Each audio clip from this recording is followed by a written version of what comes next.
those are just extended runs, basically. This guy at the controls, and he's going to throw a wide open Tez Johnson. Tez Johnson heading to the end zone. Touchdown, Oregon. 48 yards. This is 365 Sports, powered by Sikkim365.com. They hand it to him. Touchdown! Georgia SEC champions! As every dog digs really deep. 365 Sports is presented by IdealMRI.com. High-quality MRIs for $497 or less. IdealMRI.com. Your health is important, so is your budget. 56-yarder, the win really not a factor. Snap and hold are good. That one is good! At the buzzer! Clemson wins the ACC. 365 Sports is also brought to you by Texas Farm Bureau Insurance, protecting Texans since 1952. Odom on 2nd and 5, first down and more. Odom might be gone. Race is on. Past the 40-yard line. Inside the 30. Inside the 10. And tripped up inside the 5. 365 Sports is turbocharged by Unite Private Networks. Find out more at uniteprivatenetworks.com. There's Mr. Contact Balance again. Look at Scattaboo go. Tripped up just inside the 20. What an unbelievable first half by Scattaboo. Now here's David Smoak, Paul Catalina, and Craig Smoak. As it is every day now in college football, there is always something to get to. In many different ways it affects whether it's the transfer portal or the NCAA. Of course, there are the college football playoff games, first round that start tomorrow. First time ever more than 4 teams are playing to have a chance to win the national title. David Smoak and Craig Smoak and Paul Catalina, we are here in front of you, and we appreciate your time. However you are digesting us, whether it's on YouTube, it's on Twitter at 365 Sports YT, or the app Sikkim 365. A lot to get to. Let's start with Oklahoma appears to have found their quarterback. And John Mateer, we've discussed it. It didn't take long. Ben Arbuckle, of course, the offensive coordinator. And John Mateer has committed Boomer Sooner, as he said in the picture. That picture was dated back in June of 2020, but he is headed to play for Oklahoma. Clearly something he's wanted to do for a minute. If he's, 4 years ago tweeting out that picture with the horns down there. But this is a boon for them quarterback-wise. This is an excellent player, in my opinion, the best player that will be or would have been available in the portal this year. He really had a fantastic year. Craig followed him really closely all year because, again, he's a Texan. And now, Craig, as an Oklahoma fan, you get to reap all the benefits of this. Yeah, I'm fired up for it. I think it's a great addition and a sorely needed boost of energy and excitement for a program that, didn't have a whole lot of that this past season for a variety of different reasons. And a lot of that was at the quarterback position. A lot of that was on offense in general. They've made some changes. Obviously, Ben Arbuckle being one of the first big moves, and now going and getting his old quarterback to join the fray, who was one of the better, more exciting players to watch in America this past season from the very beginning as Texas Tech, when he first kind of burst on the scene for probably a lot of people around this area, to throughout the rest of the season as he just kept piling up good numbers. And I know as a team they didn't end where they wanted to, but Mateer was a real joy to watch and was super productive. I think he gives Oklahoma a real crown jewel in this transfer class and a real guy to really circle the wagons for and get excited about in terms of what they can do next year now. No more questions about Jackson Arnold, and no more, wondering about Hawkins and kind of how that situation, like he's the guy. He's the QB1. He's the dude you're going to build around next year. So get started and go get some playmakers for him and some guys that can block for him and, let the fun begin. But, it's a big splash, and they needed to make one. So I was glad to see that. He combined for almost exactly 4,000 yards of offense, 31-plus passing, 827 yards rushing, a dual threat. At Washington State, they've now lost Dickert. They've lost Arbuckle. They've now lost Mateer. and who knows how all that ends up. But the Oklahoma gets John Mateer, the quarterback. Great news today for Arizona. I kind of wondered about them. There was so much last year to whether Noah Fifita is coming back, their quarterback. He put that up, or they did, Arizona late yesterday. He's coming back for a 2025 season, and Arizona needed something positive. They get it. Yeah, I'll take the first lump of being wrong here. I just thought with Tetero, McMillan, and, all the offensive linemen leaving that Noah Fifita would go, because this is clearly a rebuild that they're going to be doing at Arizona. But if you've got a spot to rebuild around, it's certainly a good quarterback like Noah Fifita. He's still young. He was just a sophomore this year. So really loves being in Tucson, really loves being an Arizona Wildcat. And that's great news for them. And hopefully they can rope in some transfers and some recruits to play around him because that kind of loyalty is rare in college football now. Yeah, I was hoping we were going to spend like the first 30 minutes just on John Mateer and celebrating the Oklahoma Sooners, but that's okay. We can move on. I felt like we were just going to maybe build the whole first hour around the Mateer decision and went really from a half hour to an hour. Yeah, I mean, but maybe that's okay. 90 minutes, okay. maybe I think 2 less hours. is more because it means you're just like cool with it. You don't want to like get. I get you. I'm just playing, obviously, but I am fired up about Mateer. But Noah Fifita, I'm fired up for him. I'm fired up for Arizona as well. They desperately needed some good news. This offseason, this past season, has been a real chore. This first year of Brent Brennan has been really rough at times, and I think he made a different decision and decided to go make some money in the transfer portal, it would have been really hard to sell anyone, even the most loyal of Wildcats fans, on the vision of Brent Brennan. You knew McMillan was out because of the NFL draft, but the real crown jewel, and I mentioned that with John Mateer kind of being the crown jewel of the portal class for Oklahoma, which he will be. But the crown jewel of this offseason for Arizona and Brent Brennan is getting Noah Fifita to stay and come back for another year. And if you know the history of Noah Fifita, and not just Tetero McMillan, but the other high school teammates that all decided to go to Arizona together, that all could have gone different places and almost did, including Tetero McMillan to Oregon.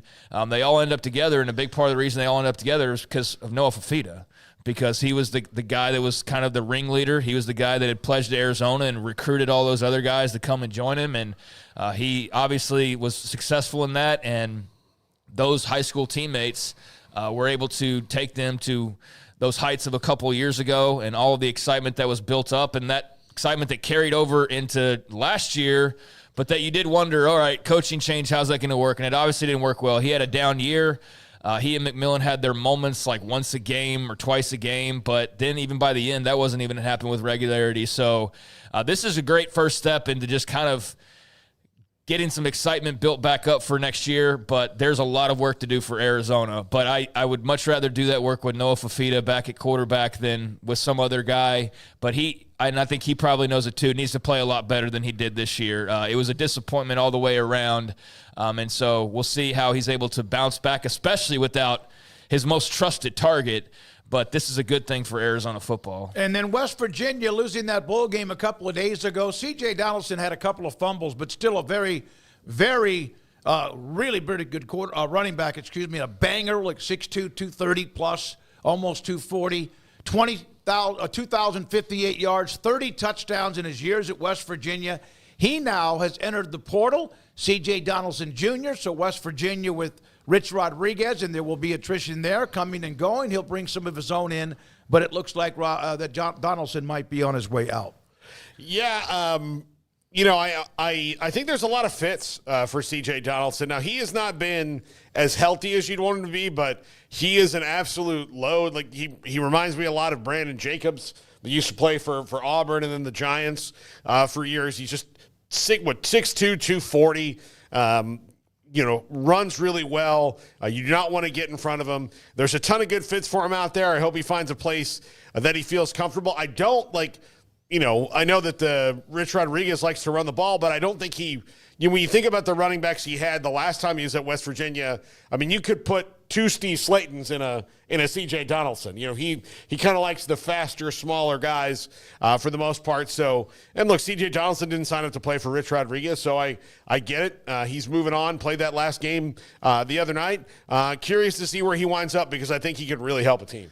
Yeah, I think he's an interesting and intriguing prospect. It's weird. I was watching him the other night, and I was sitting there wondering, like, is he even going to be on this team next year? Because he's running the football while Rich Rod's doing his in-game interview, and I think the announcers did a good job of not trying to pry too much and ask him specific questions about specific guys. They kept it kind of general, and that way he didn't cross any lines talking about guys or even getting hopes up, and I was really listening intently to hear him say, like, there's C.J. Donaldson, like, we'd love to have him back next year or something along those lines. He didn't tip his hand in any way or tip his cap in any way. Yeah, tip his hand in any way.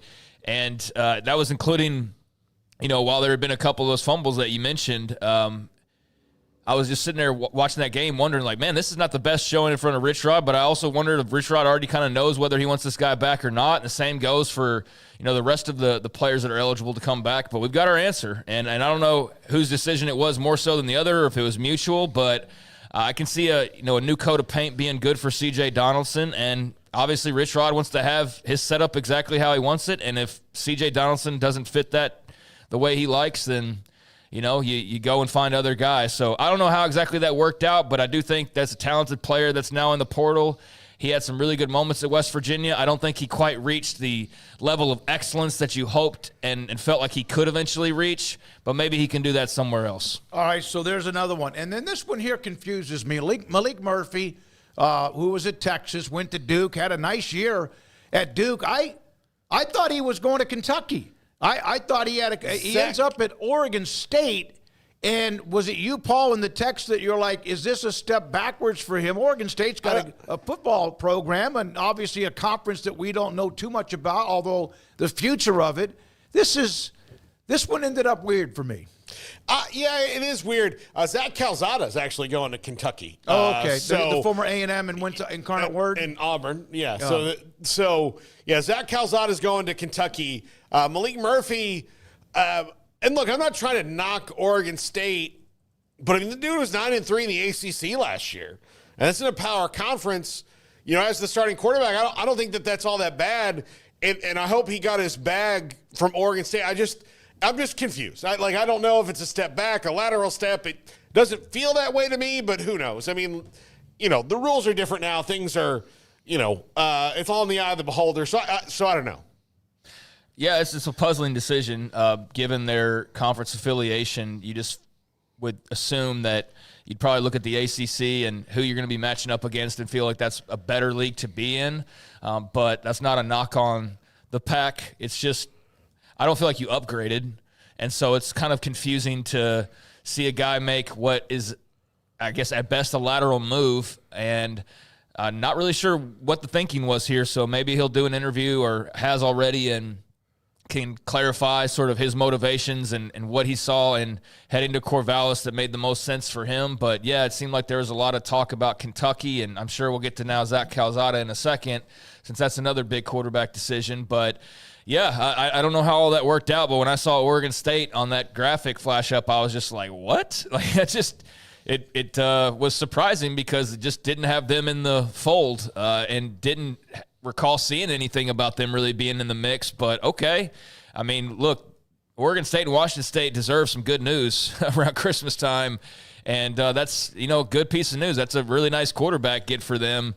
He had a pretty productive year there at Duke, and obviously the guy's been someone who's been talked about for years now in terms of his talent, going back to his recruitment and eventually signing with Texas and from then on. So, yeah, they got a really good player. It's just a bit surprising that he landed there when it just he broke the school record for touchdown passes. Yeah, in the season it just kind of makes you scratch your head a little bit. I don't know. So maybe there's just a connection that I'm missing out on, and if so, I'll be glad to be filled in on that. But yeah, I was not expecting him to end up at Oregon State when all was said and done after entering the portal. Yeah, he might have gone in the portal, thought there were options available. Maybe for whatever reason it didn't work out. But I wish him well. I like the way he handled what was it last year when he was with 23 with Texas. And then moved on to Kentucky and had a nice year, as you said. Let's get to, we don't have the Calzada tweet, but the University of Incarnate Word, they just lost in the playoffs to South Dakota State, transfers to Kentucky. He was at A&M, led them to a win against Alabama when he was there, and now he will transfer to what we thought was going to be Malik Murphy's school. It is Calzada School at Kentucky. Yeah, Kentucky, trying to reload in the portal. They did not have a good season this year. Their best win was against Ole Miss, right? And that was probably one of the reasons Ole Miss is out of the playoff and didn't have that, same argument that Alabama had of like, maybe we can get in because they lost to a team that was below 500. Mark Stoops almost left, apparently, and went to A&M. And then A&M hired Mike Elko, which looks like a great decision for them. And then Kentucky fans were like, hey, I thought you were going to A&M after a 4-8 season. So, yeah, they've got to reload. They get Zach Calzada, who he has a rifle of an arm. I mean, an absolute cannon and a rifle. He didn't play much at Auburn. He had the big win against Alabama a couple years ago for A&M. But outside of that, he hasn't done much, and he was killing it at Incarnate Word. So best of luck to him, but this is another guy on his 4th school now. Yeah, 7th year upcoming. So, we love that, the 7th-year quarterback. Did he play JUCO? He might have 9. Yeah, well, I know we'll probably – I don't really want to talk about that, but I know we probably will. It's just frustrating as a college football fan, Like, it's not always the most fun topic, but good for him finding a nice spot. Certainly a step up from playing in Incarnate Word. No disrespect to them. It's just it is.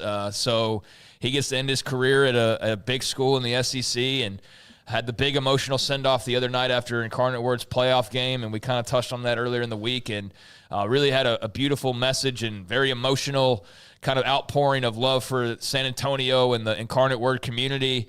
And it touched me like right in the heart. I was like, wow, that's really beautiful. And then I saw him enter the portal a couple days later, and I was like, damn it, what the hell, man? Like, that was just – it was such a beautiful moment, but I guess that was his big goodbye. Yeah. And yep.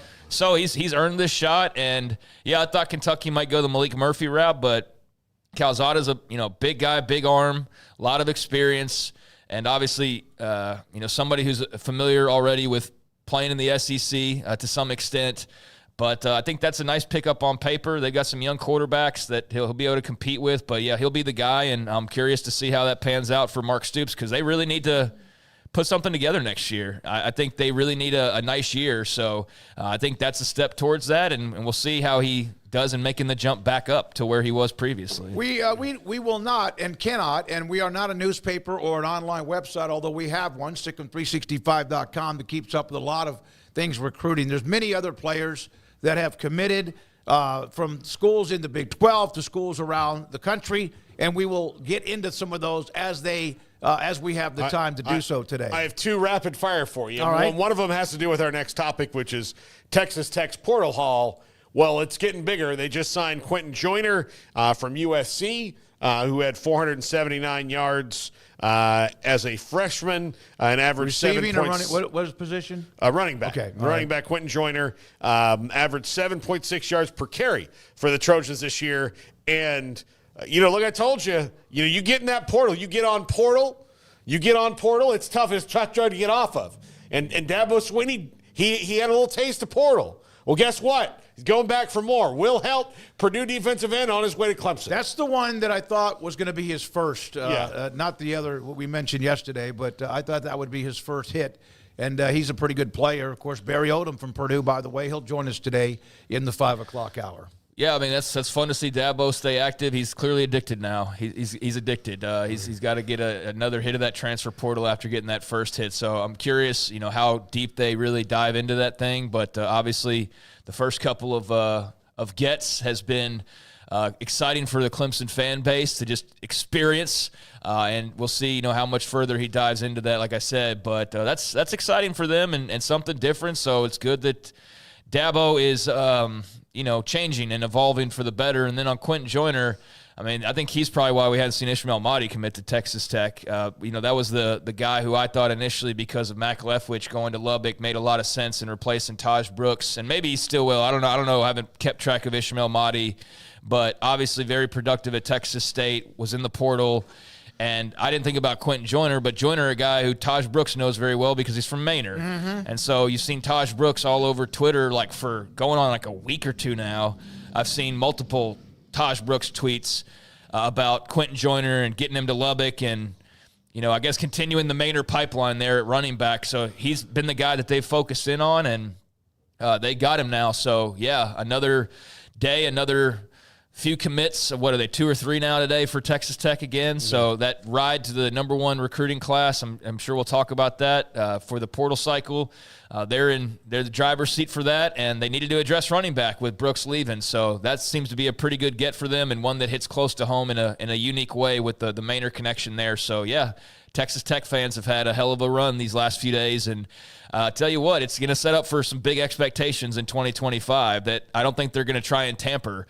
I think they're going to lean into it, and they probably should, because there's a lot of excitement building because of what they're doing right now in terms of addressing some of their personnel needs. Yeah, Texas Tech now has 14 so far, at least transfers. I believe that includes today. 11 players moved out.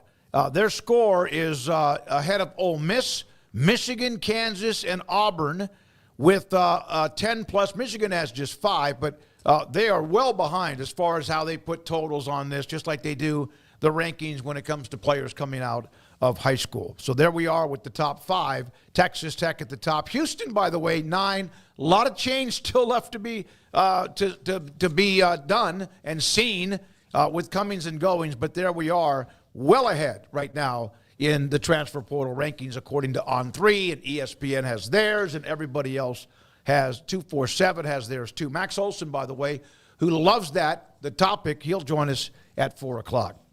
Alabama's AD is Greg Byrne. I started reading this, and I thought this was going to be, you see these ADs, I've seen others around the country, big schools that have sent notes out to their fan base about the revenue sharing, about NIL, and I'm not reading that whole thing. But it was an AD, or it is an AD, that talks about the transitional period, wanting to protect our position at the top of college athletics while being mindful to listen. He basically tells his fan base, we need money. That's what we need. It's time for Bama Nation to fight back, to engage, because they're losing players when players are being offered or at least tempted with possibly $1 million deals.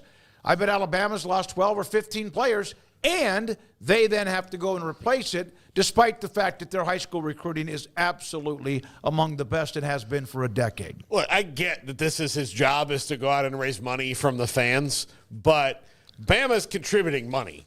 And him saying, like, oh, no, other people are transferring away like they weren't before. Well, they weren't before because your coach was the greatest college football coach ever.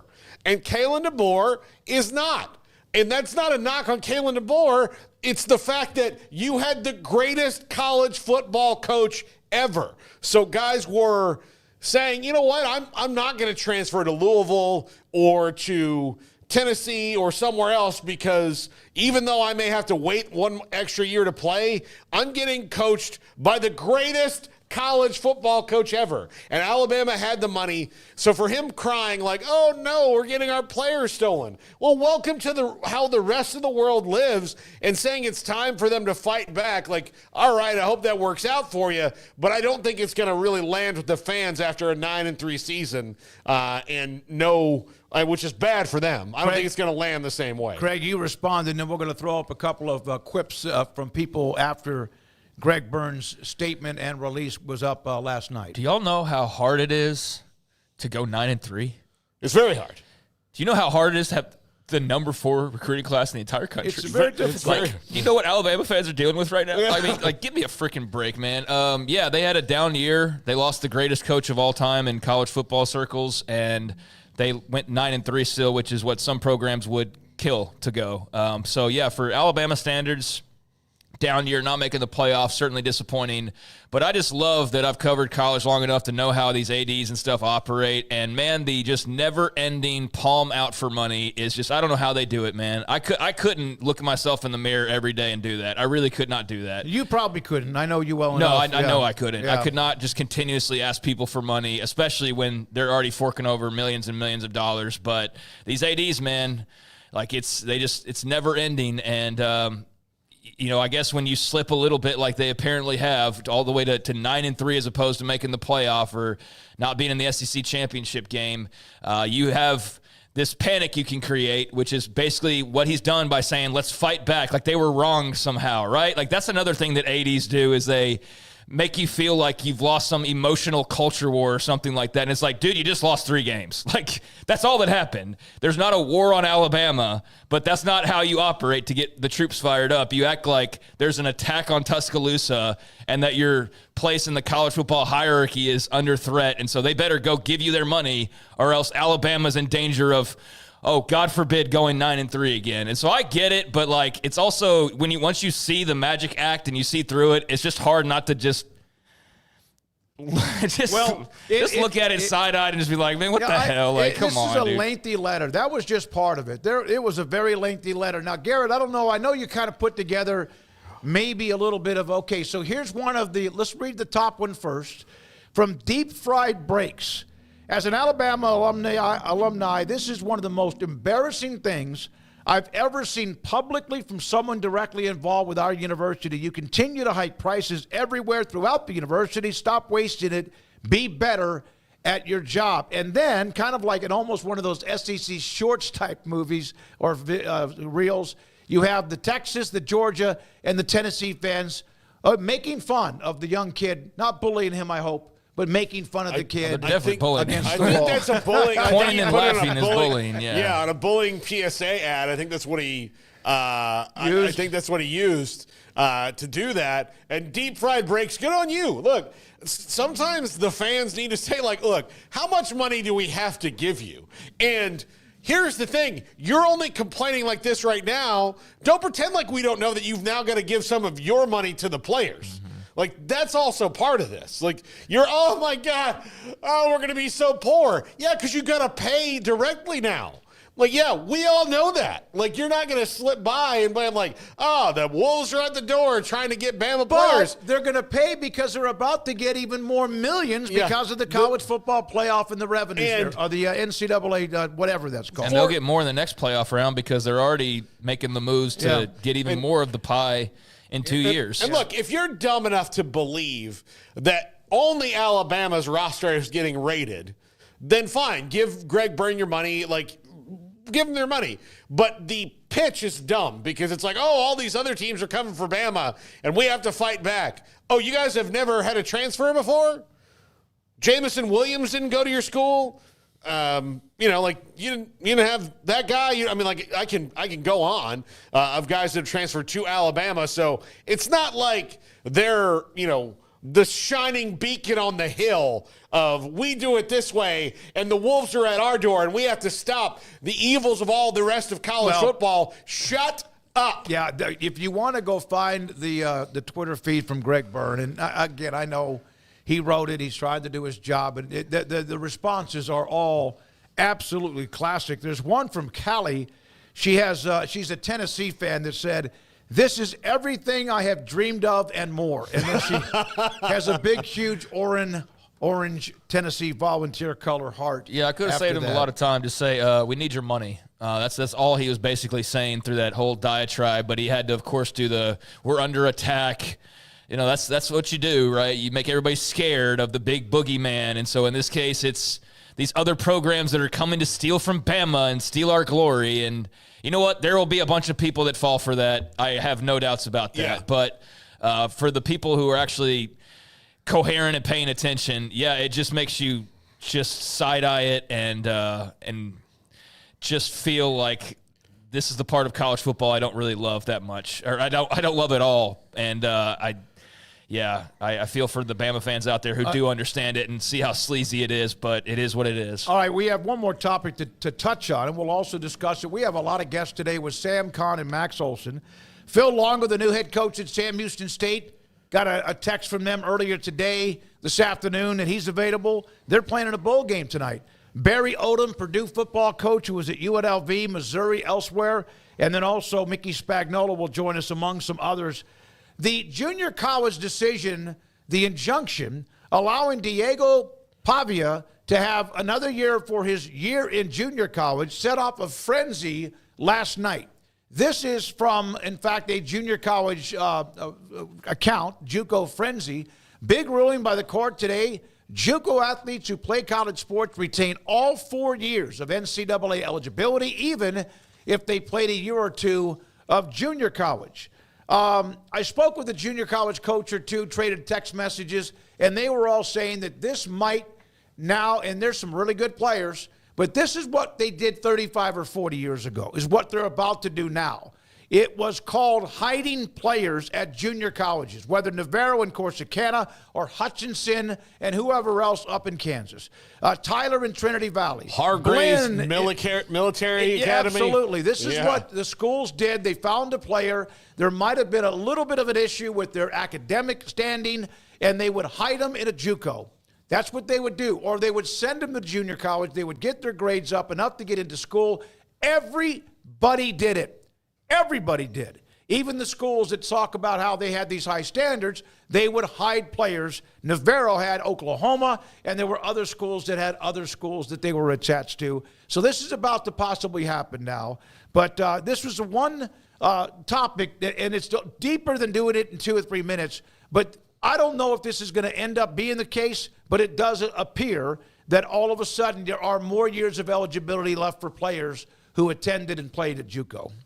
I don't know what to say. Happy for Pavia and anyone else who gets an extra year, but it just never seems to stop as far as the addendum or the additions and also the mulligan years for college athletics. I think my favorite part was that his agents, which again, just talking about these players and their agents and the fact that some of these guys have multiple agents. Like Diego Pavia, I can understand because he's obviously negotiating $1 million deals. The guys who are much lower level that have like 2 and 3 agents, I don't quite understand, but they're pretty much everywhere you look now at any level, there's agents of some sort. And so I loved that after this comes out and all these Vanderbilt fans are celebrating, there's the next report that comes out that says, oh, and Diego's planning on being at Vanderbilt too, just by the way, so long as they meet the agreements that we talked about. Yeah. And so you see like a couple Vanderbilt fans are decided to go, wait a second here. So that's great. He's coming back. But now it's like you're already negotiating whether it's even at Vanderbilt or not. So I think people that were initially excited were even taking a step back and thinking, man, this sucks. Like, this is not fun. But you know what? His lawyers did a great job in finding that loophole. I mean, they did a tremendous job in finding an argument that would stand up in court and would favor them. And as a result, they're going to make probably a few $100,000, and Diego Pavia is going to make $1 million or whatever he's going to make. And guess what? He was not going to make that this year. He wasn't going to be in the NFL. Yep. He was maybe going to be like a UFL quarterback or something like that. He was not going to make the money he's making this year. So, good on him and his representatives. They did their job. And just another example of the NCAA and its rules being archaic and unenforceable and just absolutely effing pointless at this juncture. So the sooner we can move on from that organization that has no enforceable rules whatsoever, I think the better for college football. I know we have Sam Kahn. We will show a tweet, not now, with the best tweet I've ever seen on this. I don't think we need to show that because it's too inside of a joke. Because we would only get it. We will explain it. Then it's not funny if you explain it. All right. When we come back, Sam Kahn on all that's going on. Oh, yeah, there are first-round playoff games this weekend. With all of everything else going on in college football. Max Olson at 4, David Smoak and Paul Catalina, Craig Smoak. Today we have Andrew. We have Emery and Garrett in the studio. Thank you for your time. We're going to take you till 6. This is 365 Sports.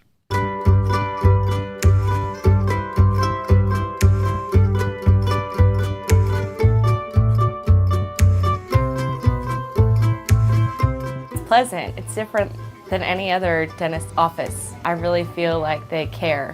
And it's not that you're here for 2 hours waiting on someone to take care of you. It's quick and easy, and I bring my kids, and my kids love being here too. They really love the treasure box. Staff is really nice and accommodating, real friendly. You feel more like home. It's not sterile looking. Everybody has their own personalized rooms with decorations and decor, and they'll even have a blanket for you when it's cold. I've recommended people to actually come here, and they are patients now. I really love it here. It feels like family.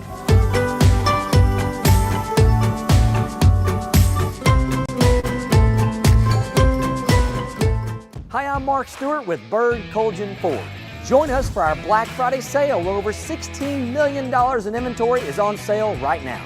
This month only, get a 24 F-150 for under $500 a month, or a 24 Bronco, only $470 a month. Selection and save all month long at Bird Colgan Ford during our Black Friday sales event. Visit us anytime at bkford.com or come by and experience better at BK Ford. I'll never get used to this. I'll never get used to this. This is how I wanna live. Forever we'll be singing like, oh, I'll never get used to this. I'll never get used to this. I'll never get used to this. This is how I wanna live. Forever we'll be singing like, oh, I'll never get used to this. If your business is like most, you need things done quickly. But if you're still tying your critical applications together on multiple shared public networks, you've probably been feeling the slowdown. And that's no good for business. A private UPN fiber network can get you and your business moving at the speed of light. Whatever you need, we can build it. Internet, Metro Ethernet, Waves, dark fiber.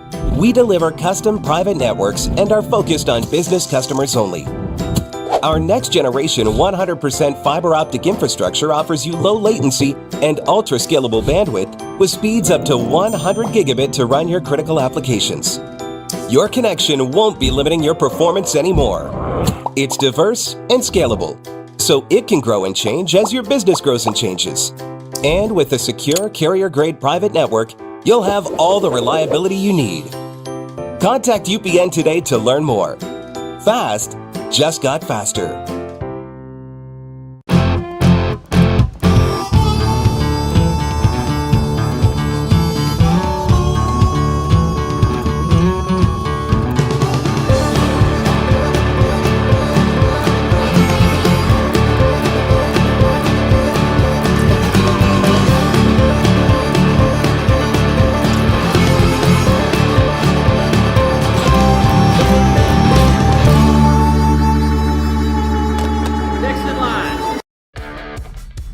This is 365 Sports. The 3 o'clock hour is sponsored by Waco Custom Marketplace. Meats, sweets, Texas treats, and a cut above the rest. 425 Lake Air Drive, Waco.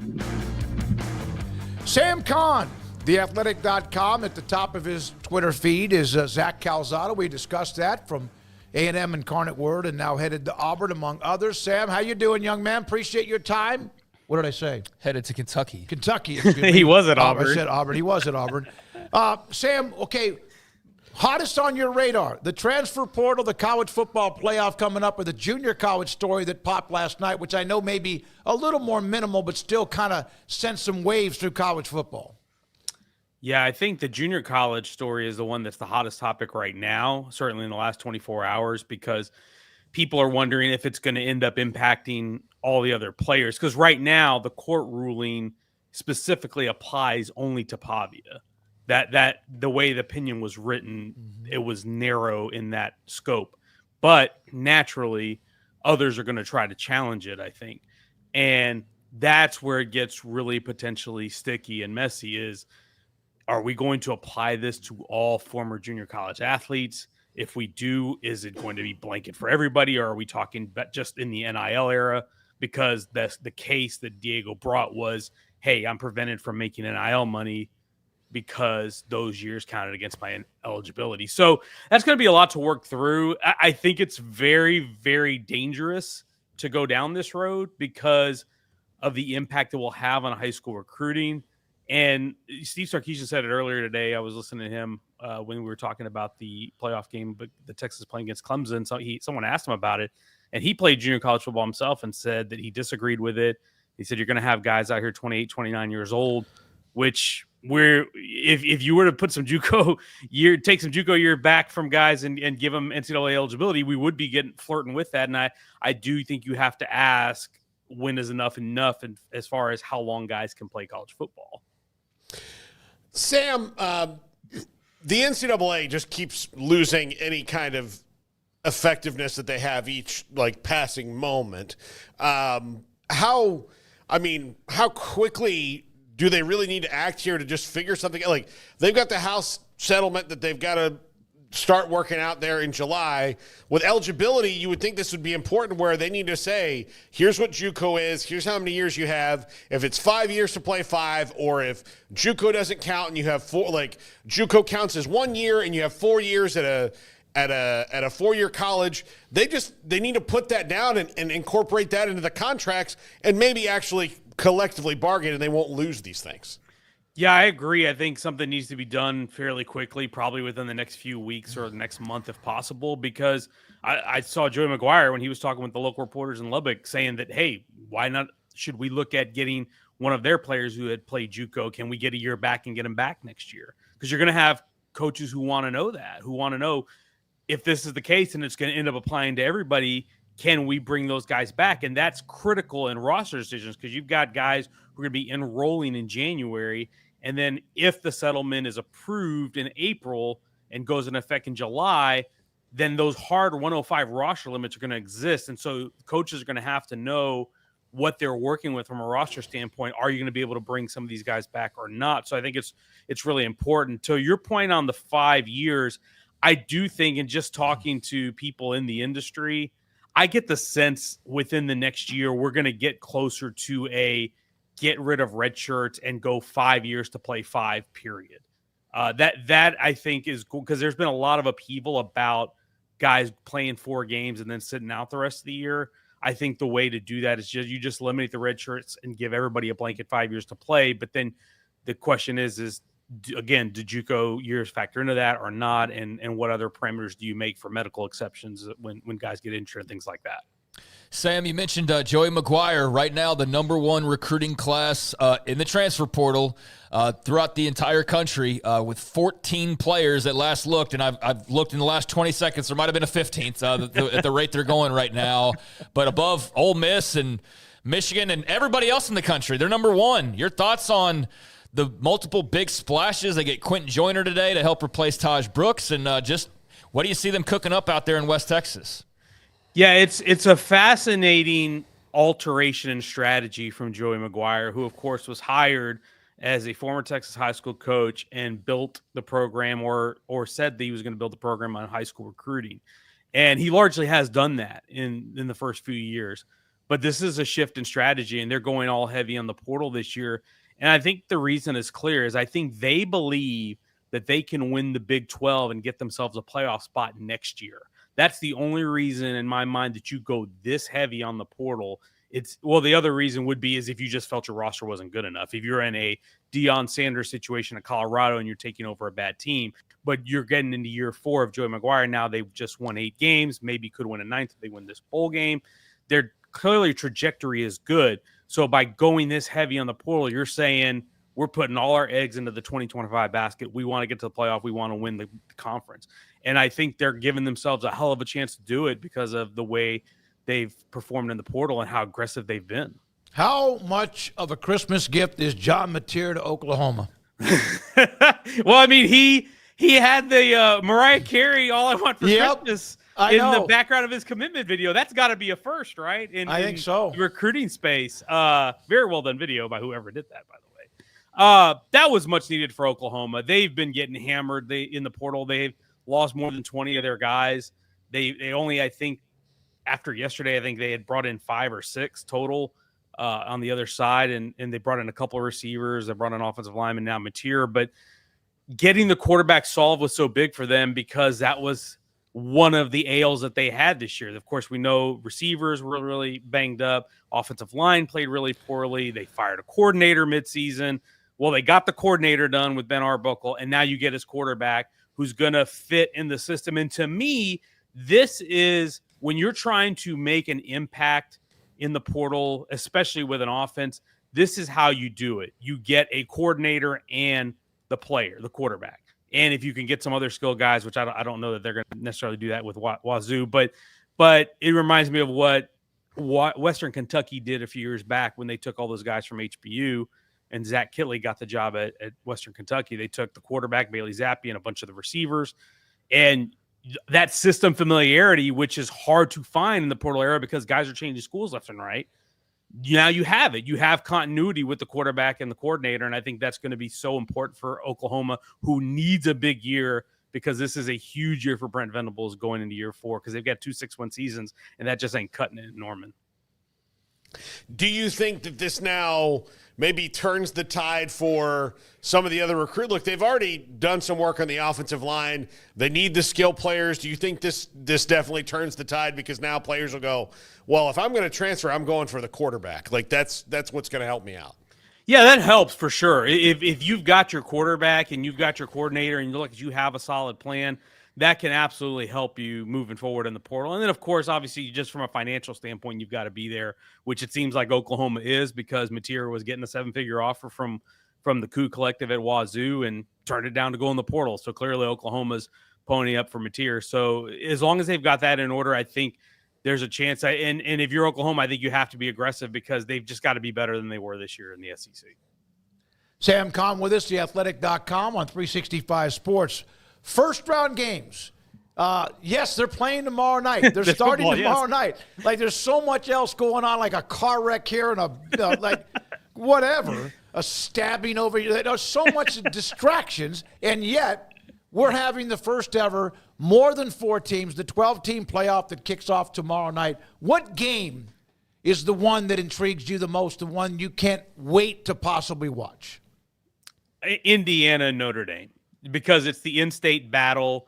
You've got the traditional blue blood, the helmet program with all its history, and they're going to be at home against the upstart Indiana program that is not a football school, that burst onto the radar with a first-year coach and had a lot of skeptics because of its schedule.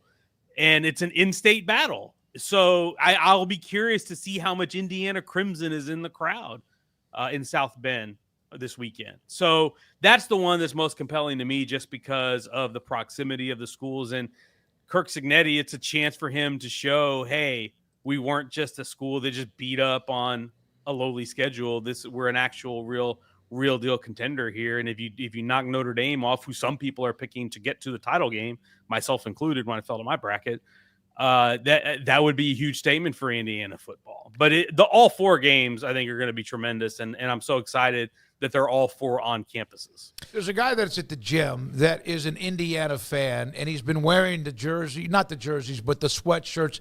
I don't know if we all realize what this means to schools like Indiana.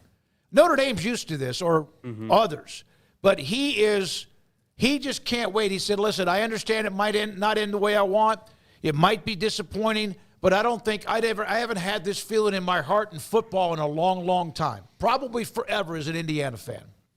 No doubt. For Indiana, again, largely known as a basketball school, has been a doormat in the Big Ten for a long, long time. It's huge.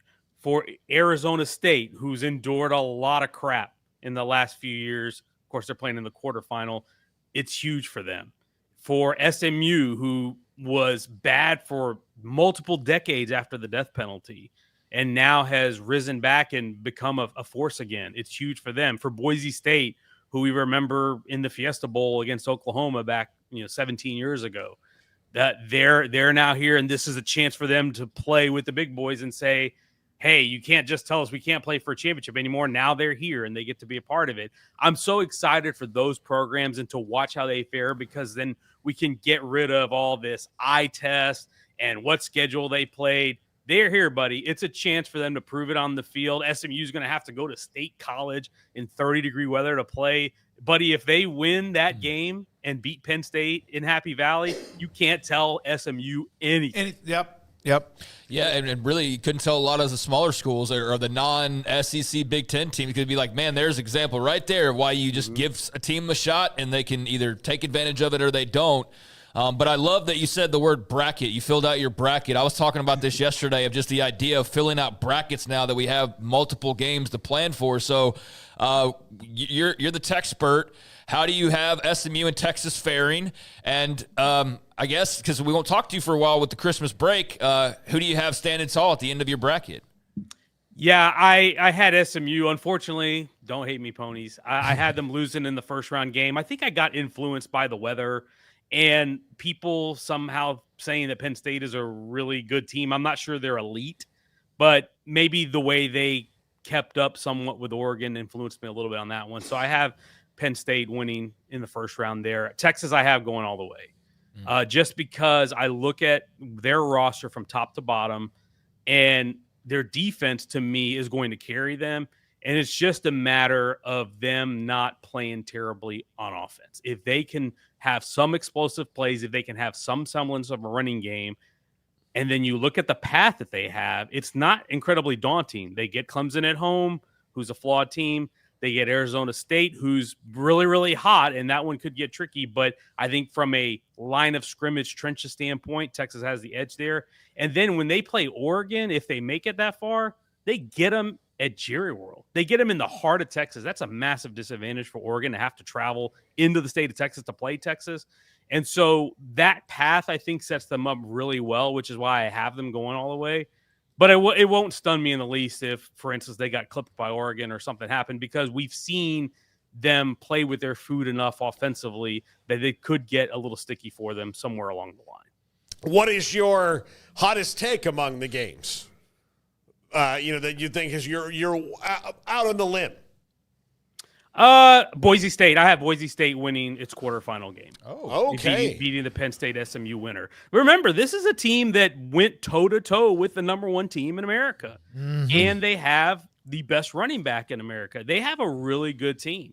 And this is a program that has won. This is the program that's used to being in high-stakes game. They've been in a lot of pressure games this season, even though the competition may not be of the same level. But I think whoever wins that game in Happy Valley, I think Boise State has a really good chance to win that, and that's why I have them winning it and going on to the semifinals. We have Barry Odom on in the 5 o'clock hour, recorded earlier today, and I asked him about Aston Gentry. He goes, Smokey, you don't have to remind me. I had to play him twice this year and three times last year. I got the 3 dose of Aston Gentry, and it was obviously incredibly complimentary of him, too. Anyone else have anything for Sam? Sam, I think we kind of touched on the transfers a little bit, but any big picture thoughts on Calzada to Kentucky or Jackson Arnold to Auburn, some of the couple recent ones we've had, and some Texas boys? Yeah, I'm very happy for Zach Calzada. That guy's been through a lot in his career. Of course, he was the one who led the upset over Alabama at A&M back in 2021, but the fans turned on him pretty quickly as things went south. He transferred to Auburn, didn't really get on the field much there, and then really found his groove at Incarnate Word. They went undefeated in the Southland Conference. He was the player of the year there, led him to the second round of the playoffs, and now he gets a chance to go back into the SEC. I'm really happy for him. From all accounts, he seems like a good guy. His family seems like a good people, and you just want to see that young man have a chance to thrive again at the level that he was recruited at and the level that multiple programs felt he could play.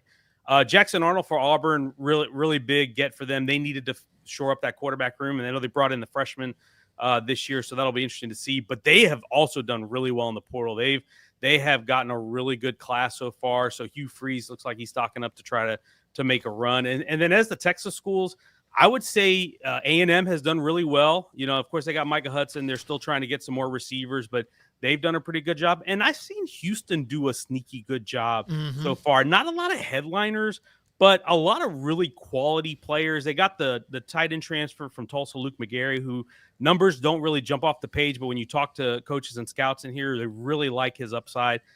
They've done a really good job in the portal shoring things up. And getting Connor Wigman, of course, the quarterback from A&M, who I think is going to answer a big question for them there on that front. So I think Houston's done a sneaky good job so far, quietly, because they don't have the money to spend to get some of these big names, but I think they've done a really good job so far. Yeah, it's funny you mentioned Wegman and Hudson. That feels like it was 2 weeks ago. Yeah. You're saying them, and it's like 2 days ago, but it feels like it was 2 weeks ago. It seems like every year when we say it cannot continue to be more convoluted or more bizarre or whatever, frenetic, it gets more frenetic. It is. I mean, this JUCO thing came out of like left field. And I don't know if you saw Steve Sarkisian, who played junior college before he went to BYU. He goes, I totally disagree with this determination. We chose to go junior college football. That's where we wanted to start and play our career. So I don't understand it at all. We're going to have guys 28, 29 years old playing college football. What's the point? I don't get it. I don't understand it. I totally disagree with it. Yeah, I think like I said, I think it's a slippery slope to go down, just because it's going to be hard to ask an 18 or 19-year-old high school recruit to compete for a spot against a 24, 25, 26-year-old guy. And we've had that issue a little bit with the COVID year because of the COVID exception, which everybody was granted, which is totally fair because of how messed up that season was. But those guys being held over has really impacted how many high school guys got opportunities, and it falls down the food chain. So there may be guys who went Power 5 before, went Group of 5, maybe guys who went Group of 5, went FCS, and so on and so forth. So I think it's going to be really interesting. And the other question I have is if this does become a blanket thing that applies to all these guys, do the junior colleges have the ability to support this many, so many more players coming into their program? Because you're going to have big time programs who are going to, as you mentioned at the top, Smoak, guys used to try to place guys, they're non-qualifiers at friendly JUCOs. Yep. Now you would try to do this not for non-qualifiers, but just for guys that are developmental guys that you would have taken in the past that you're not going to take now because, you've got an older guy that's already on the roster. Thank you, buddy. What are your plans? Are you covering anybody this weekend? And then, of course, we'll be out all of next week. We'll get you once there's a lot of dust settles the week of New Year's, if that's possible. Yeah, absolutely. I will be in Austin this weekend. I'll be following Texas all the way through, however long they last. So hope you guys have a great holiday. You too. And everything goes well for you guys. Thank you. Sam Kahn, theathletic.com, with us every Thursday, back and forth with Thursday and Fridays during the season based on what he had to do to coverage. I don't know if y'all saw this or not, and then Max Olson's next. John King is the head football coach at Longview High School, and they have a lot of players. Unbelievable talent that comes out of that school. Grinders, too. He put up a note. Another obstacle for high school recruits, this junior college ruling. Maybe high school kids will file a suit about their loss of opportunity to play college football. NCAA, you need to reevaluate the long-term effect your decisions are having on college athletics. They're not making decisions. That's exactly. NCAA made the decision. Yeah, you're right. NCAA's not making decisions. They're being told what to do because their decisions are unenforceable. Nobody respects them. They have no say. And I've just been scratching my head wondering, how sustainable is this whole organization? They host the basketball tournament. That's not. Literally all they do at this point is they host March Madness, and if not for that, they'd be done. They'd be totally off. They'd be an afterthought if not for that basketball tournament, which they're also tinkering with. So, yeah, I mean, I'm not one that was abolish the NCAA and all of that for the past few years, but at this point, it's what purpose do you serve? You can still host the basketball tournament, but this idea that you have any say over anything else, Sankey, Petiti, Phillip, everybody who's got a little bit of stroke, you guys need to figure out a pivot move because this is ridiculous. Because their argument in court is essentially, we don't want to. So when they can put all the word salad around it that they want, but every time that they get asked, well, why didn't you pay athletes? Why is this rule this way? Why is this rule this way? And they're like, we didn't want, it just boils down to, we didn't want to. And they're like, okay, we know you didn't want to, but when it comes to the rights of another human being, what you want and what's fundamental is different. If you don't fix the plumbing, after a while, what happens to the plumbing? It gets backed up. It explodes, or the car eventually just stops driving, and that's what the NCAA has done with all of what they used to have in this big, huge pouch. And now they have basically not the men's tournament makes a bunch of money, but they're going to lose another lawsuit by the end of the weekend. I don't know which one it will be, but it'll be somebody. Yeah. All right, Max Olson coming up next from ESPN. Phil Longo, head coach at Sam Houston State. We have Purdue's Barry Odom. Off the radar, top 5 and so much more, 365 Sports. The Baylor alumni fan engagement, I did get an email from Paul Thorpe and also Doug Furch on what they're going to do down at the Kinder's Texas Bowl with Baylor and also LSU. They're going to have a tailgate set up from 11:30 up until 2. It's a 2:30 kickoff right outside of NRG Stadium in the Chairman's Club, hosted by Baylor Athletics and Baylor Alumni Fan Engagement. So if you are interested in being a part of that tailgate, get in touch with them. You can do that on Facebook. You can go to baylor.edu and find them there. tag them on whatever you do when you're down in Houston, and also try to make sure they find you to give you some publicity wherever you are at Baylor Alumni on Twitter. Facebook, it's at Baylor Alumni, Instagram, and much more. Find tickets to the football game. Secure your parking pass to the Blue Lot at NRG Stadium. Baylor Athletics, Baylor Fan Engagement will have their Game Day Central with a tailgate, 11:30 to 2, with much more. The Baylor Fan Engagement always trying to make sure Baylor alums and donors and more fans find where they are anytime there's an event, in town or out, at the Baylor Fan Engagement. Oh, Richard Carr, Buick, GMC, how lovely are your SUVs. Oh, Richard Carr, Buick, GMC, I love the trucks you have for me. Strong and tough with luxury, room for all my family. Oh, Richard Carr, Buick, GMC, you are the dealership for me.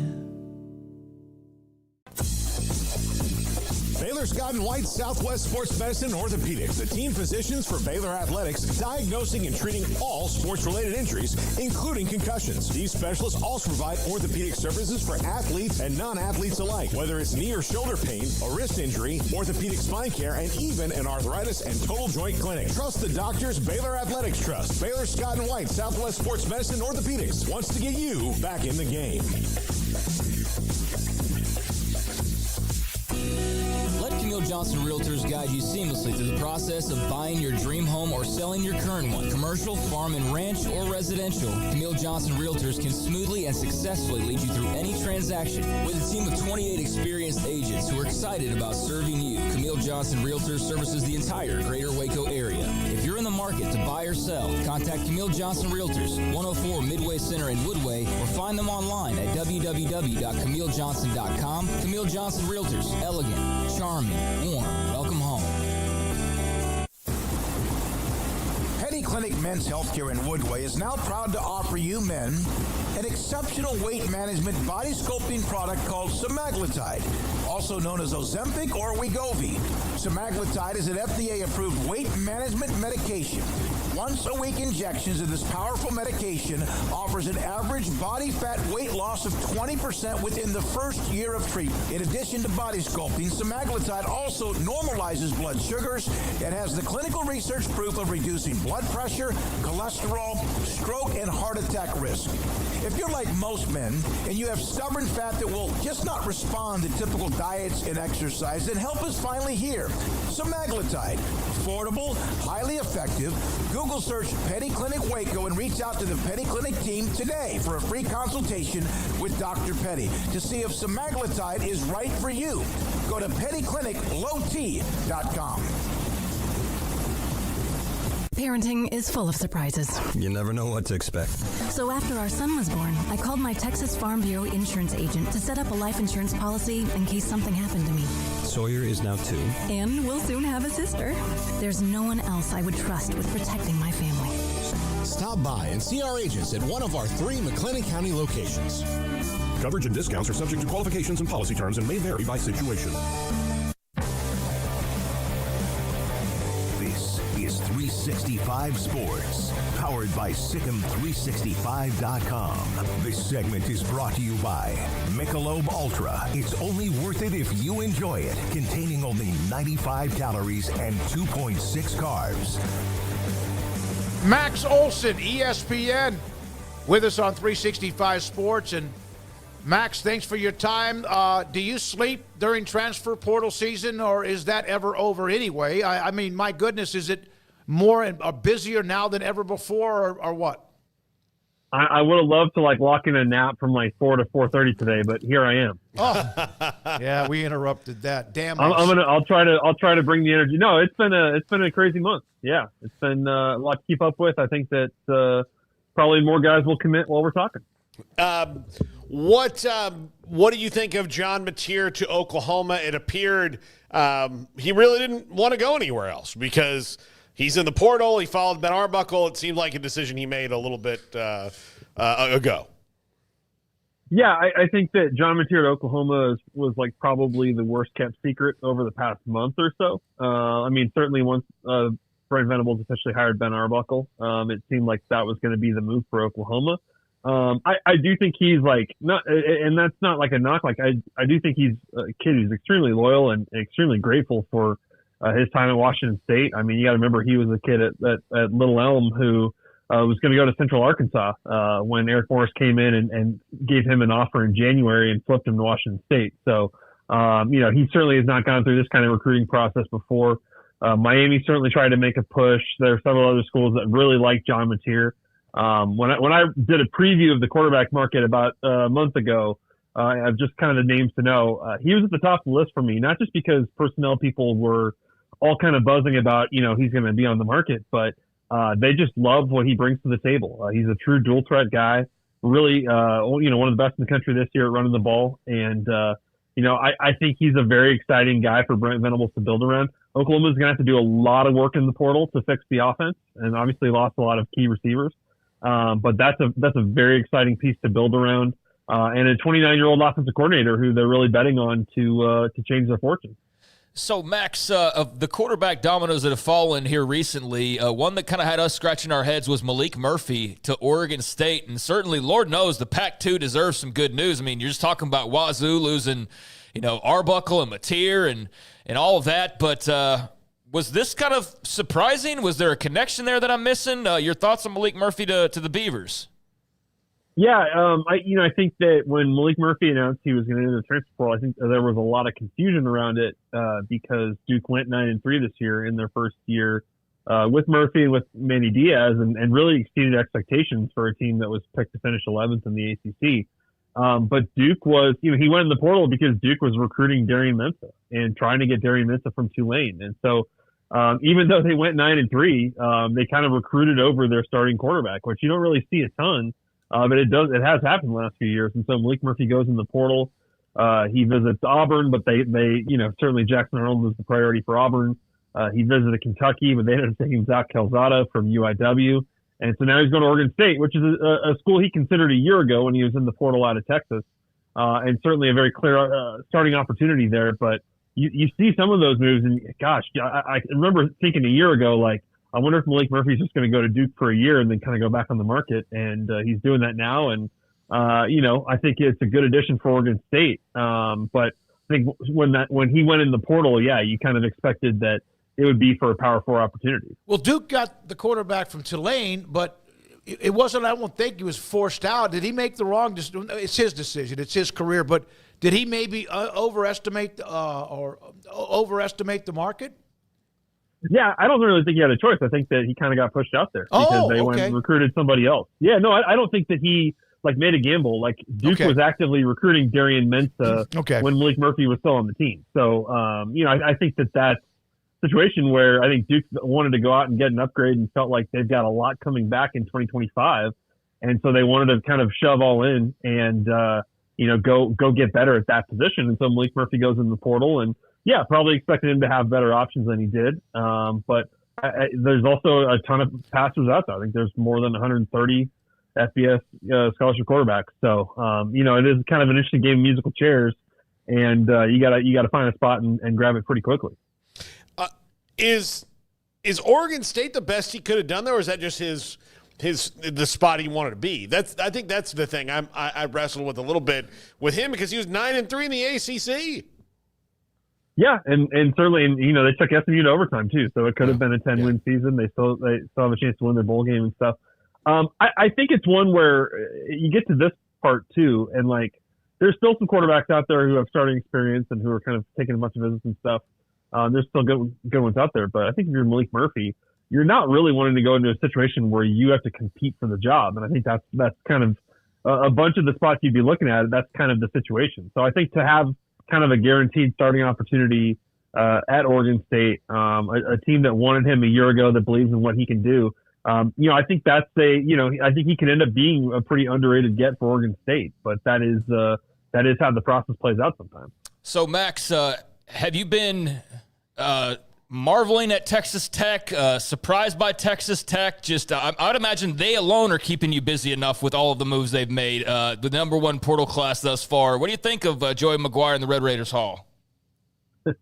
Marveling, absolutely. They have they're going for it. I mean, when you say shoving all in, I think that it's very clear that, Cody Campbell and James Blanchard and those guys are they've got a plan and they are executing it, and they want to have the best portal class in the country. And so they are going after some big time players. And, I think especially now that we're kind of heading into revenue sharing and these are just pretty straight up, contract negotiations. I think like if you can get these guys on campus and you want to make them an offer that they can't refuse so that they're not going to go take more visits and stretch this thing out. And so, to go get Lee Hunter from UCF, to get Howard Sampson from North Carolina, those are really premium players in the portal. Romello Height, the offensive tackle from Illinois State. Like these are all guys that I have in my top 50, best transfers in this cycle. And I think the receiver Virgil from Miami, Ohio, is one of the better ones out there too. So like they are getting, they're stacking real players now. And I think the running back from USC, Quentin Joyner, is a good addition to replace Taj Brooks. I think you certainly are seeing that this is it's a pretty impressive move. It's a real spending spree, and I think they certainly are setting the expectation here that it's going to be Big 12 title or bust next season. It's like at a poker table, and when you see the guys take their huge, massive chunks of chips and they just put it all in the middle, and obviously the expectations go up too. How much, if at all, depending on what eventually is the answer here, does the junior college decision on Pavia affect the transfer portal and recruiting, in your opinion? Yeah, it's a good question. I think that was super interesting to see that Diego Pavia looks like he's going to get his eligibility extended at Vanderbilt. That'll probably still get challenged, and so we'll see how that plays out. Obviously, it puts Vanderbilt in a tough spot because they'd probably love to be recruiting a replacement for him if he's not going to be back next year. But they're rolling with sticking with Diego Pavia. Certainly the ruling that he got yesterday is just for Diego Pavia. It does not cover every college football player who has ever spent time at the junior college level. But certainly you're talking about a thing that, the NCAA really expressed its disappointment at this ruling yesterday, because I don't think that I think their view is that member schools do not want a situation where you've got guys who are in college for 7 years basically, and I think that's what you'd be able to kind of extend here if you're sort of giving those years back to players that have spent time in junior college. Now, obviously, the rise of the portal has meant that fewer players have to make that stop at junior college. That is more of either you just didn't get recruited or you have an academic issue or something like that. But so like how many players does it affect? Maybe not as much as it would have a decade ago, but if this were to get extended to other players who've spent time at junior college levels, then guys, even though we're getting past the COVID years, you're talking about more 6th year, 7th year guys still kind of hanging around in the sport. Where do you think Fernando Mendoza winds up? It's a really good question, and I would have told you I would have given you a pretty definitive answer a week ago. I thought when he went in the portal, I thought it was going to be Indiana, and that would be he was going to go be the successor to Curtis Rourke for Curt Cignetti, and another veteran quarterback who's extremely talented and could just step right in there and be on a team that they've got to rebuild again through the portal, but they certainly want to stay competitive in the Big Ten. And so he took the visit to Indiana, did not commit there, did not sign there, and continued the process. And so I'm very curious to see what the move is here. I think you've still got some teams out there. Certainly, I think a lot of people are wondering what is North Carolina doing under Bill Belichick and kind of what's their plan at quarterback. You've got a few, Power 4 schools out there like Missouri who are still looking for a starter.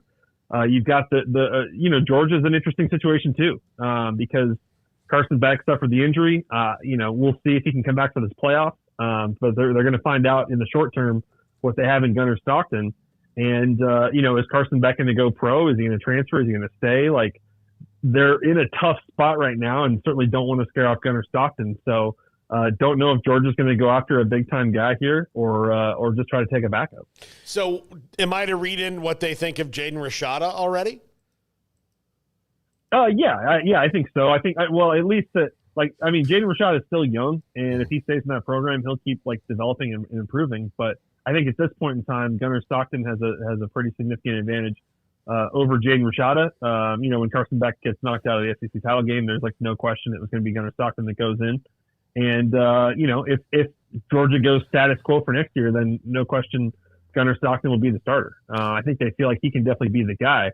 But it's Kirby Smart and they're chasing the national championship right now. And we'll see how this run goes. But, you in the back of your head, you're always like wondering, is there a guy out there who's like a massive upgrade? And do you need to consider it? That and the uncertainty around, Beck's plan, creates a lot of confusion on the Georgia situation there. A few days ago, I was thinking this wasn't the most like star-packed portal, and now we're reeling off like a dozen quarterback names that are all very interesting. And I have a question about another one. So this has turned out to be a pretty fireworks-laden portal, but what do you think of the move by Deion Sanders in Colorado to bring in Caden Salter? Yeah, I think that is it's a great move. I think that Colorado, even though I'm sure Julian Lewis like that to flip Julian Lewis, who's ESPN's number 2 ranked quarterback recruit for 2025, to be able to like pull off that flip, get him away from USC. Not easy to do. I'm sure it's expensive and all that, but like they're not just going to promise the starting job to a true freshman. I think that they're certainly looking at the portal. And they wanted to go find somebody who can make them better. And so I think Caden Salter comes in as a guy who's extremely motivated. Certainly Liberty had a great year in 2023, did not have the year people kind of expected this year, going 8-3, when it seemed like they had a pretty easy schedule and a chance to be in the playoff hunt. But I think he needs a fresh start. And I think that I'd be very interested to see kind of how Colorado adjusts their offense around him and what he can bring to the table, because he is, you look at starters last few years, like only Bryson Daly has more rushing yards than Caden Salter over the last 2 years. So how Colorado evolves the offense around him, if he's going to be the starter, I think is going to be fun to watch. And certainly you really like the young wideouts that Colorado has coming back. So I think that's a big get for Colorado. And to combine him with Jaheim Otis, who is our number 1 ranked defensive player in the portal, the defensive tackle from Alabama. Colorado is going to add a lot of pieces, but those are 2 pretty big ones that you can point to and say, wow, they're doing it again. Max, the college football playoff goes to an historical level tomorrow because of the 12 teams in Indiana, Notre Dame, among others, Texas hosting SMU up at Happy Valley. You have a bracket. Did you fill one out? Is that starting tomorrow? Oh, no. Yes, sir. Yeah, by the way, there's other this is the first time hearing of this. Yes, there's a lot going on, my man. And believe me, at times I got to go, oh, damn, there's a game. I just had a guy send me my link for me to pick in a group that I'm in. And, yes, there are games starting tomorrow. Wow. All right, I'm sorry. Go back to your question. So what do you see? How are you going to see that? How do you see this Did you fill out a bracket? Yeah. I have not filled out. When they first announced the bracket, we had to fill out brackets on ESPN.com. And I believe I had Oregon over Georgia. Now, obviously, Georgia is the wild card kind of right now at the quarterback situation. I've seen a lot of people putting Notre Dame in the national championship. Do you guys buy that? No. I wouldn't like put it past Indiana to like give them a game. I definitely say that. Indiana's been off for quite a while, and so is Notre Dame, and it's going to be pretty cool to kind of see those 2 teams to bring in their best, and Notre Dame being challenged by a really tough opponent here.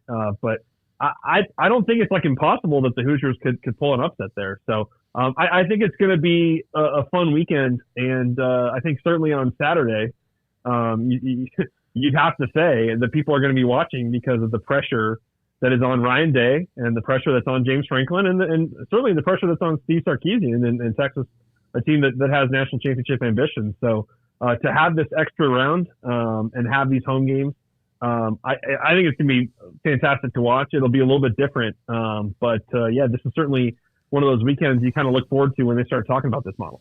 Yep. To sit down and watch it, enjoy it. Thank you for your time, Max. Appreciate it. Good luck trying to follow the crazy of the transfer portal. That's Max Olson, ESPN, with us on 365 Sports. It is think about it. That's your job. Remember the days when there was a newsletter sent out about once a week during high school recruiting by Max Empinger. And now, if you send something out now, by the time anyone gets it, it is old as hell. It's what has happened, unfortunately, to the newspaper business. I've had to create a Twitter list of the transfer portal experts, to follow it along. Because otherwise you're like, just to get ready for the show each day. And I go through, and then the thing is you look and you're like, oh, look, USC got somebody. Well, I should know, who cares? You have to really weed out, because we could spend a show literally 3 hours just reading a list of transfer portal. Well, we're not going to do that. We're not a newspaper. Because we could just do that. And so you got to find the big ones. We did pretty good today, I think, in doing that. But obviously between now and the time we end the show, there might be, as Craig said, one or two others that might commit. All right, when we come back, he's the new football coach at Sam Houston State. His name is Phil Longo. I saw a tweet from him earlier this morning. I think it was like at 5 a.m. that he was working out and looking out over the city of New Orleans, where Sam Houston State is in their first ever bowl appearance. That's next. Phil Longo, Sam Houston State head coach on 365 Sports. Don Chihuahua Coffee Beans. I went by there today. Because I had been running low, or was running low, on my Vita Dreams. That's the gummy that I take, 1 or 2 each night, that allows me to just kind of like, whew, man, I get an extra 30 minutes to an hour of sleep. I was always one. When things were great or whatever, tossing and turning. Never really sleeping completely comfortable for whatever reason. Maybe you go through that because of financial issues, because of personal relationships, because of just stress on the job, or a lot of things to do the next day. Or you're worried about something. And so Vita Dreams can help you out. Believe me, it does with me as well. It's in the Town West Shopping Center between Richland Drive and Valley Mills. It's a gummy. It comes in a bag. Used to be a bottle. Comes in a bag right now. And it works. It works for me. They also have a 48-foot walk-in humidor with all the great cigars. It's Joshua, Cheyenne, Don Chihuahua Coffee Beans in the Town West Shopping Center in Waco. At Ideal MRI, we feel blessed to be part of the Waco community. We're a small family business here in Central Texas. At times like this, the cost of healthcare has never been more important. And unfortunately, significant illnesses and injuries still occur. And that's why Ideal MRI is open and here to serve you through this difficult time. So if you need an MRI, ask your doctor about Ideal MRI. You can schedule online in minutes at idealmri.com or call 833-IDEAL-MRI.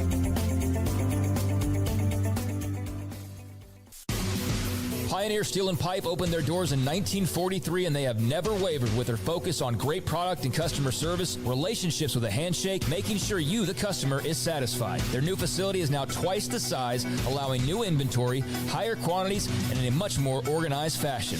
In addition to the long lengths in tubing, angles, channels, rods, and flat, Pioneer Steel and Pipe now offers several shorter, more convenient lengths of material already cut. Their 2,500 square foot showroom has over 1,000 new products in stock, new welding supplies, hardware, quickcrete, and do-it-yourself components for any project, whether you are a professional contractor or weekend warrior. The new facility is designed to make your loading experience faster and more efficient, with easy drive lanes around the building and much more room to get your trailer loaded.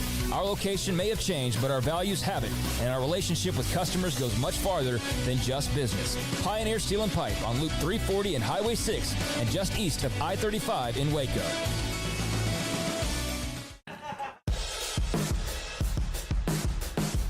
This is 365 Sports, powered by Sikkim365.com. The 4 o'clock hour is sponsored by Boozer's Jewelers, the wedding ring store, specializing in custom jewelry and repair, all in-house. Now here's David Smoak, Paul Catalina, and Craig Smoak. 365 Sports. Craig's off the radar around the corner. Barry Odom from Purdue will join us after transferring in the portal of coaches from UNLV to Purdue. He'll join us today in the 5 o'clock hour, and a few other nuggets as well. You guys don't think we could use the David Eckert tweet? It won't make any sense? No, you have to explain it to people who aren't in our business. I laughed. I wanted to do that. Yeah, I laughed too, but we're in that business. So it'd be hard, like if we were, railroad employees would be like, that's like a 375 tie right there. Yeah, or a land and you're manager, like, and then people are like, I don't know what you're talking about. So, So, do you have the Braden Shager tweet about the junior college decision? Again, Sam made this comment, and so did Max. It's about Pavia only right now. It's not for anyone else, although that's kind of been what are they going to do? Say no to the guy that went to Hutchinson Community College that's playing it somewhere else? I played 2 snaps over my red shirt, and I can't get granted a 5th year from the NCAA, but if you sue the NCAA over NIL money, you get granted a 6th year. Make it make sense. Yeah, I mean, this is not apples-to-apples comparison, unfortunately, for Braden Shager. He played in a couple games, and I get the point that he's making, though, but it's not exactly the same thing, although I'm sure he and anybody else who's had a similar situation and every guy who's ever played JUCO ball are all thinking the same thing and wondering the same thing right now and trying to figure out a way to maybe do the exact same thing that Diego Pavia did. It's great for him. It's great for his lawyers and his agents and his family and Vanderbilt football, I guess. Yeah, I mean, it's good for them. I say I guess just because I don't want to make this as though like Vince Young is coming back after winning the national title at Texas for another year. Like, he's a very good quarterback, took Vanderbilt's to heights and excitement levels that we have not seen from them in quite some time. That win over Bama was one of the best moments of the year. He was a walking meme there for a few days after that. He's a very fun player. Enjoyed watching him prior to even being at Vanderbilt. But, yeah, it's I just think it sucks for the sport. I just think it sucks for the sport. And I think everything that's kind of continued to happen in terms of court rulings for things like this have really dented the sport in some ways. Not the pain of players and all of that, but what seemingly is never-ending eligibility. Like, guys, I don't know about y'all, but I don't mind watching the occasional 25, 26-year-old, but I'm really not trying to watch 10-year vets in college football. Like, I'm not trying to watch the 8th-year guy. Like, that's a cool story of like, hey, this Miami tight end's playing his 9th year, but I don't want that to be the normal. I don't want the 7th, 8th year to be the constant in this sport. The fun of college football is the turnover. Like, that's as much of the fun as the new recruits, the next quarterback, the guys you get excited about, putting guys in the pros, doing that. I have no interest whatsoever in watching John Mateer for 7 years at Oklahoma. I don't care how good he is. You're just happy you got him for 1, right? Yeah, but like, even if he was there as a true, you know what I'm saying though? Like, I'm that's not part of the appeal to me. Is the never-ending like team put? Like, that's what the NFL's for. Yeah. Who was it? Was it Tim Beck who said you no longer build a program? You build a roster for 6 months or something? Well, I mean, I think everybody's said that at this point. I don't think that's anything brand new that's being said. But, and I know I'm trying not to complain about it too much because it is what it is, and it is the law. And so Diego Pavia, that's why I'm trying to give him as much credit as possible, but also not trying to treat this as though, like, the greatest player of all time is returning to the game. I do think it's good for college football that you have guys like Diego Pavia, but I don't think it's good for college football that if you were a Vanderbilt backup quarterback, you were hoping, all right, competition this spring, and now you're like, well, do I need to look at the transfer portal? And I don't know, man. I'm at a crossroads with some of the rulings, and it's just it's bothering me of just how never-ending some of these careers are becoming. Although I'm glad for the guys to get paid. The other thing is that if you are, it's this weird crossroads of your life. If you're 27 and still in college and playing college football, where you might be better than some of the guys, but then you also have your Alan Bowmans, who, I mean, he wasn't a good college football player anymore. He wasn't. He had some good moments, man. But he wasn't just some bum. No, but I mean, like, they could have gotten a better player. Like, if you are a quarterback, the position that the pros are thirsty for, and you're not going to be in the pros after 7 years, then why not allow him to play? But you're not. But you're also not helping your.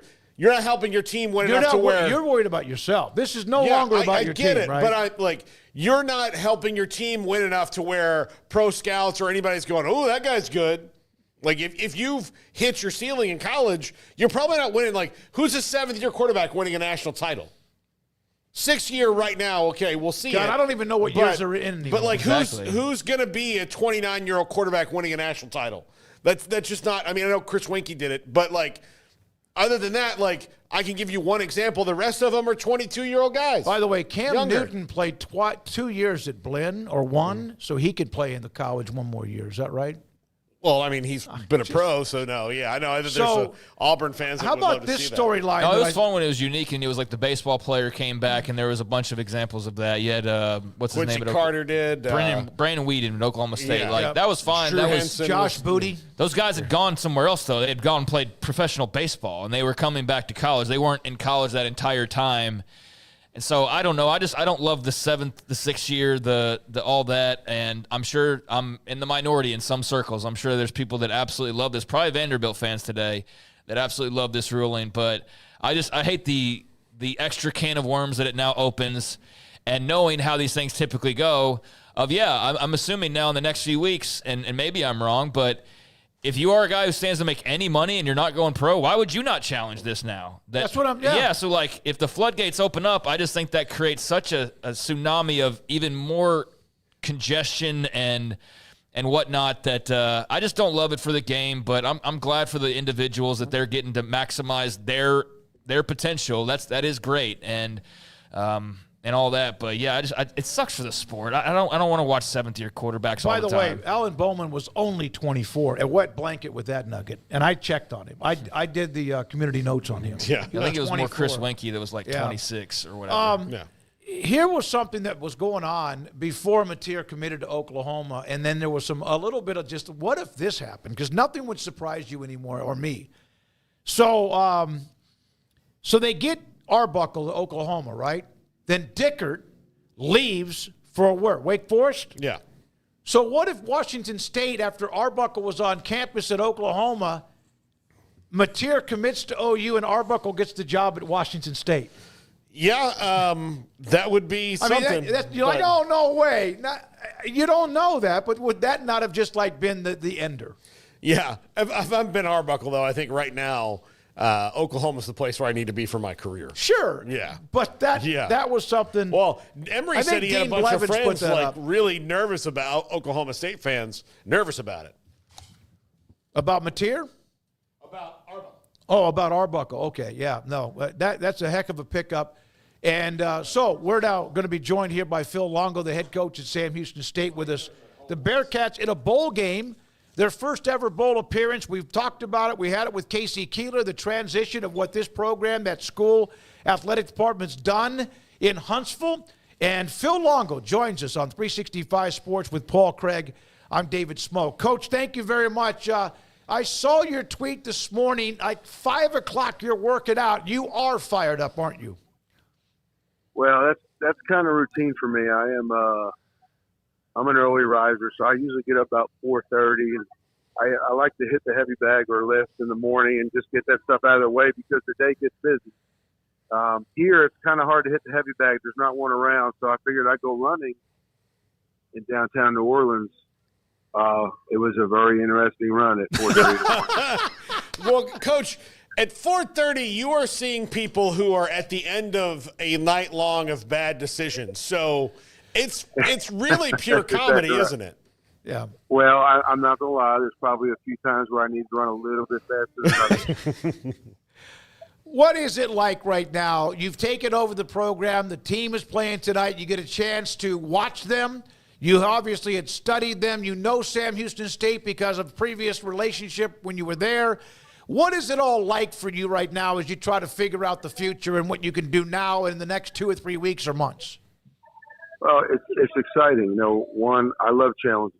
I love challenges. And, you know, anybody that's ever been an athlete or a coach, you know, you like the challenge of trying to buck up and be good at something, be better at something than somebody else. And I've experienced that here when this program was at the FCS level. And so we strapped it up and we played a lot of ball games. I think I coached in 45 or 46 games here in just 3 seasons. Felt like NFL. And, you know, so we went to battle with these players, and I had tremendous experiences both on and off the field. I have so many. I've got family in the state. I've got plenty of friends in the state. I got friends I call family now in the state. And I have 23 years of recruiting ties here. Texas has been a primary recruiting state for me for 23 years. And so even when I got here the first time, I had 12, 13, 14 years under my belt of recruiting. I've got so many fantastic relationships with the high school coaches here in the state of Texas. And I have tremendous respect for them because this is one of the strongest, if not the strongest, high school coaches association in the country. And so I feel at home here. And, I have some huge shoes to fill here. You got guys like Ron Randleman and Willie Fritz and Casey Keeler who have all shown that they can do it 3 different ways and be successful. And now I get an opportunity to do it. And I won't lie to you. I have kept an eye at the end of every season on Coach Keeler's movement just to see if this might become an opportunity. And it wouldn't have mattered what year. I would have jumped at the chance to come down here and be their head coach. And so, as I said, I'm honored and I'm elated to be here. It's going to be fun. Did your first run, I mean, like you had a lot of years in coaching before you got to Sam the first time around, but did that run kind of shoot your career into that next level? Because after that, it was Ole Miss, UNC, and then Wisconsin. Well, I certainly think, well, and let me say this. We had some really good years on offense, some championships and some wins. But I think Sam Houston at that point in time was probably the most well-known and probably had more exposure than some of the other places. I mean, I didn't even realize this until media said it a few years ago. I have coached at every single level. I'm not sure if that's good or bad, but it's been high school, it's been starting a youth program, it's been Division III, JUCO, Division II, 1AA non-scholarship, 1AA scholarship, FBS, ACC, Big Ten, SEC, and my first job ever, thanks to John Bunning, was with the Philadelphia Eagles. So I've had my foot in every pool, and I just feel like that experience at that time helped me.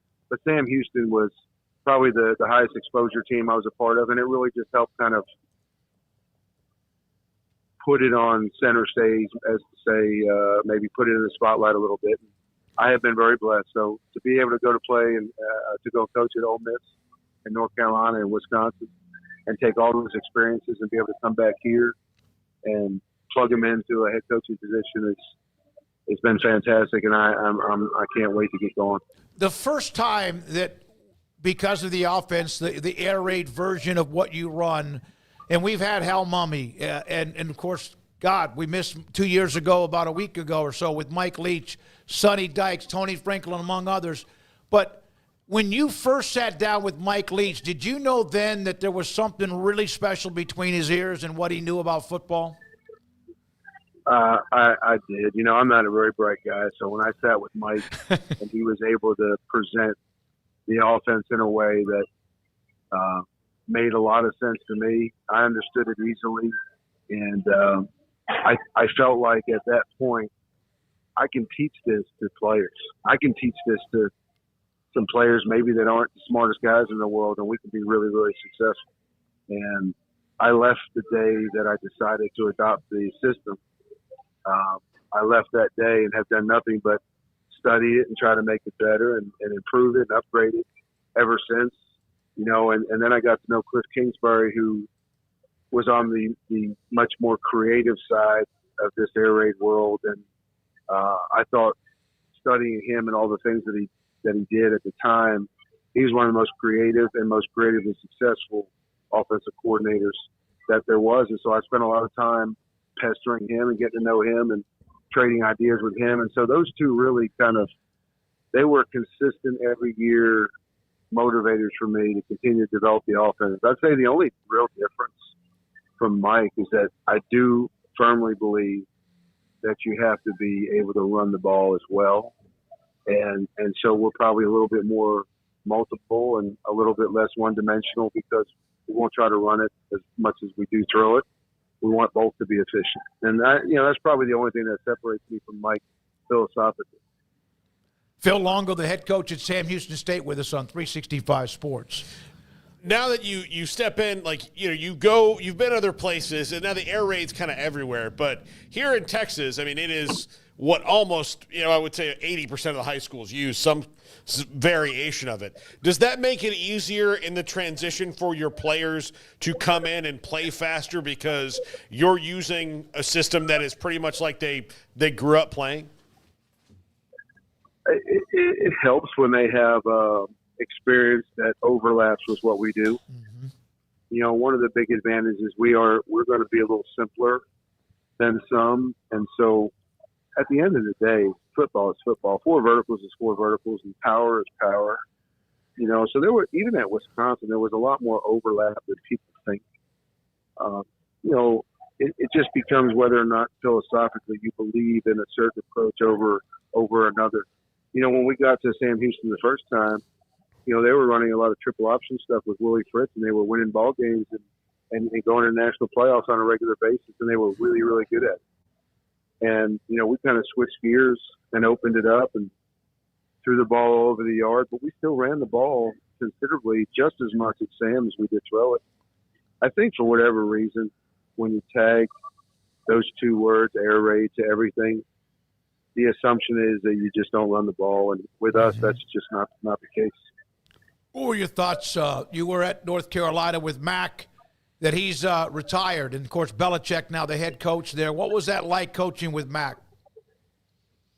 So Mac was much like Casey Keeler. They stepped back and they provided a lot of offensive autonomy, which to me, that's more important than really anything else. You know, I want to make sure I'm in line with the offensive line coach that we have. As a head coach, I want to make sure the strength coach and the defensive coordinator, those people are all in line. But it was a pleasure because the 2 of them were similar in that they would let you coach. You know, Casey never came into the offensive staff room. Mac Brown never came in the offensive staff room. And it allows you just to not have free reign where you're irresponsible. It just allows you to be creative. You didn't have parameters. You didn't have, you know, a guard on anything. You didn't have anybody micromanaging. And it provides you with the flexibility to be creative as long as you're responsible. And, you know, and I think that really allowed us to open things up at both places, you know, and go attack some people. So it's something that I appreciated, and Casey did it, and then Mac also did it. Mac used to say, if I got to come in the offensive room, why the heck did I hire you? And so it makes sense to me. I think I would and I will provide the same latitude and flexibility to my defensive coordinator. Phil, I know you got to go, and there's a game tonight, and good luck and have fun, and we'll try to have you on again maybe during spring, whatever you all end up doing. But have you already started to piece together your staff? Do you have to wait for other games to end? I know you're not going to give anything away. You can't. And does the way the transfer portal is now make it easier when there's a transition in coaching, or more difficult? Oh, much more difficult. Every day that you don't have a staff in place, there's a danger of losing another player on the roster. Every day that you don't have a staff in place, it's another day that you're not out recruiting guys that are in the portal. Not that I want to do it that way, but that is a necessity at times. And coaches, whether they like it or not, are all forced to utilize it. So it is imperative to get a staff in place, and it is imperative to manage your program through freshman recruiting, high school recruiting, and the portal. And I think it takes the right mix of both. Player development is still vital. And we're going to be a program that's about player development instead of trying to grab one-year guys all the time. But we're also going to go to the portal when we need to fill the loss of a tremendous veteran. And there'll be a mix of both. And, the key is, can you develop a great culture with so many different people coming from so many different walks of life, so many different ages and experience levels? It has become much closer to the NFL model. And we can complain about it, and we can miss the old days, and we can let things pass us by, or we can attack it and embrace it and make it work for us. And that's going to be our approach here today. Last thing, Sam Houston State was really good when you were there, and then they eventually, with Brian Bell and others, won this national title with Casey Keeler. Now you're back. I know you've only, I don't even know how often you've been on campus yet, but do you already see what the difference is in the commitment they've made to make that transition from even when you were there, when they were pretty darn good? Yeah, I would say 2 things. One, Brian Bell was before me. And I know Brian. I got to know him pretty good. I was there during Jeremiah Briscoe's time and Casey's. But to answer your other question, I would say that Sam Houston is one of the few former jobs that I have continued to return to the campus to see the people there, and so I've been exposed to the improvements around town, downtown, around the school, on campus, everything that they've done. And then specifically in the athletic world with the football program, I don't know why I have gone back there more and we have spent more time with some of those people there. It just was a phenomenal experience for us. We've always felt, my family and my wife and I have always felt at home there. And I've had a desire to return if everything fell the right way. And those were a lot of things. Those were a lot of things that had to fall in the right place. They moved to Conference USA. It was a year where I was available. Casey winds up moving on to Temple, and all those things just kind of happened. And now I have the opportunity to come here and lead this program, and I'm fired up about it. I'm impressed with some of the improvements, and I'm also impressed with where the president and the athletic director want to take this program. Mm-hmm. And that's a huge reason why I chose to take the job. Yeah, Brian was a few years ahead of you. You're right. Then went on to win a state championship in high school at China Springs. Smid, the quarterback, the year they won the national title. Phil, I actually think you and I a couple of different times sent a direct message about something. I don't know what it was about football, coaching, whatever, but it's great. Congratulations on what you've accomplished and what you hope to accomplish and most likely will at one heck of a school at Sam Houston State. It's a great school, and I'm proud to be a part of it. Call me if you need me. I appreciate the invite. Thank you, Coach. Appreciate it. Phil Longo, head coach at Sam Houston State. That picture, does he not look like he could be on some kind of cologne commercial with that picture, that rough and tumble jaw and that look, that black and white? Look at that. I told everybody in the chat, next time you make fun of or say anything negative about us, I'm sending him to your front door. Yeah. Or maybe through the back door. It's a little weird you would describe it like that right after talking to him. Maybe that's like Gladiators or something like that, the movie. All right. That's a good headshot, though.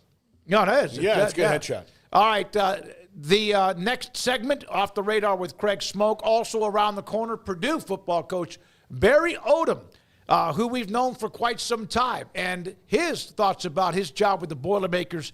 This is 365 Sports. Marco's Pizza is the fastest-growing pizza brand in America. 5 locations here in Waco, and I'm sure since it is the fastest-growing pizza brand in America, wherever you are, there's one near you, or maybe more than one, a bunch, depending on the size of city and where you live. They always have specials online. Oh, I bet right now I could go on. I don't have it in front of me, Marco's Pizza or Marcos.com, and there's that triple Magnifico pizza. Like, a pepperoni pizza is not enough. Double pepperoni Magnifico is not enough. Let's go triple. Wait until they do the quadruple, and most likely they will. Great pizza, wings, and so much more. Bob Mock, the owner, 5 locations here. He's been in the pizza business throughout his life. He's seen how other companies and what they did well combined all of that together like a coach would wherever he's been as an assistant coach, and he gets the job to be the head coach. 5 locations here. Marco's Pizza. Pizza lovers get it. Established in 2007 and independently owned, Alliance Bank Central Texas is committed to helping families and businesses meet their financial goals. From their tellers to their board of directors, they know the importance of superior service and competitive products. Customers have confidence knowing that their financial needs are in good hands. It's your bank, Alliance Bank Central Texas, with 2 Waco locations, 4721 Bosque Boulevard and 191 Archway Drive on Highway 84, and at AllianceBankTexas.com. Member FDIC and equal housing lender. Riverbend Liquor and Wine now has 2 locations to serve you. The original on Lakeshore Drive at North 19th Street and the brand new spot in downtown Waco at 600 Franklin Avenue. If you're looking for the best in craft beers or local Texas bourbons, then the original is the place to be. And for the latest trends and online phenomenons, head downtown to the Franklin location. Either way, you're going to get the same great variety, customer service, and speedy experience. Check out both locations on their Facebook and Instagram pages, Riverbend Liquor and Wine, Lakeshore Drive at North 19th Street, and now downtown on Franklin Avenue.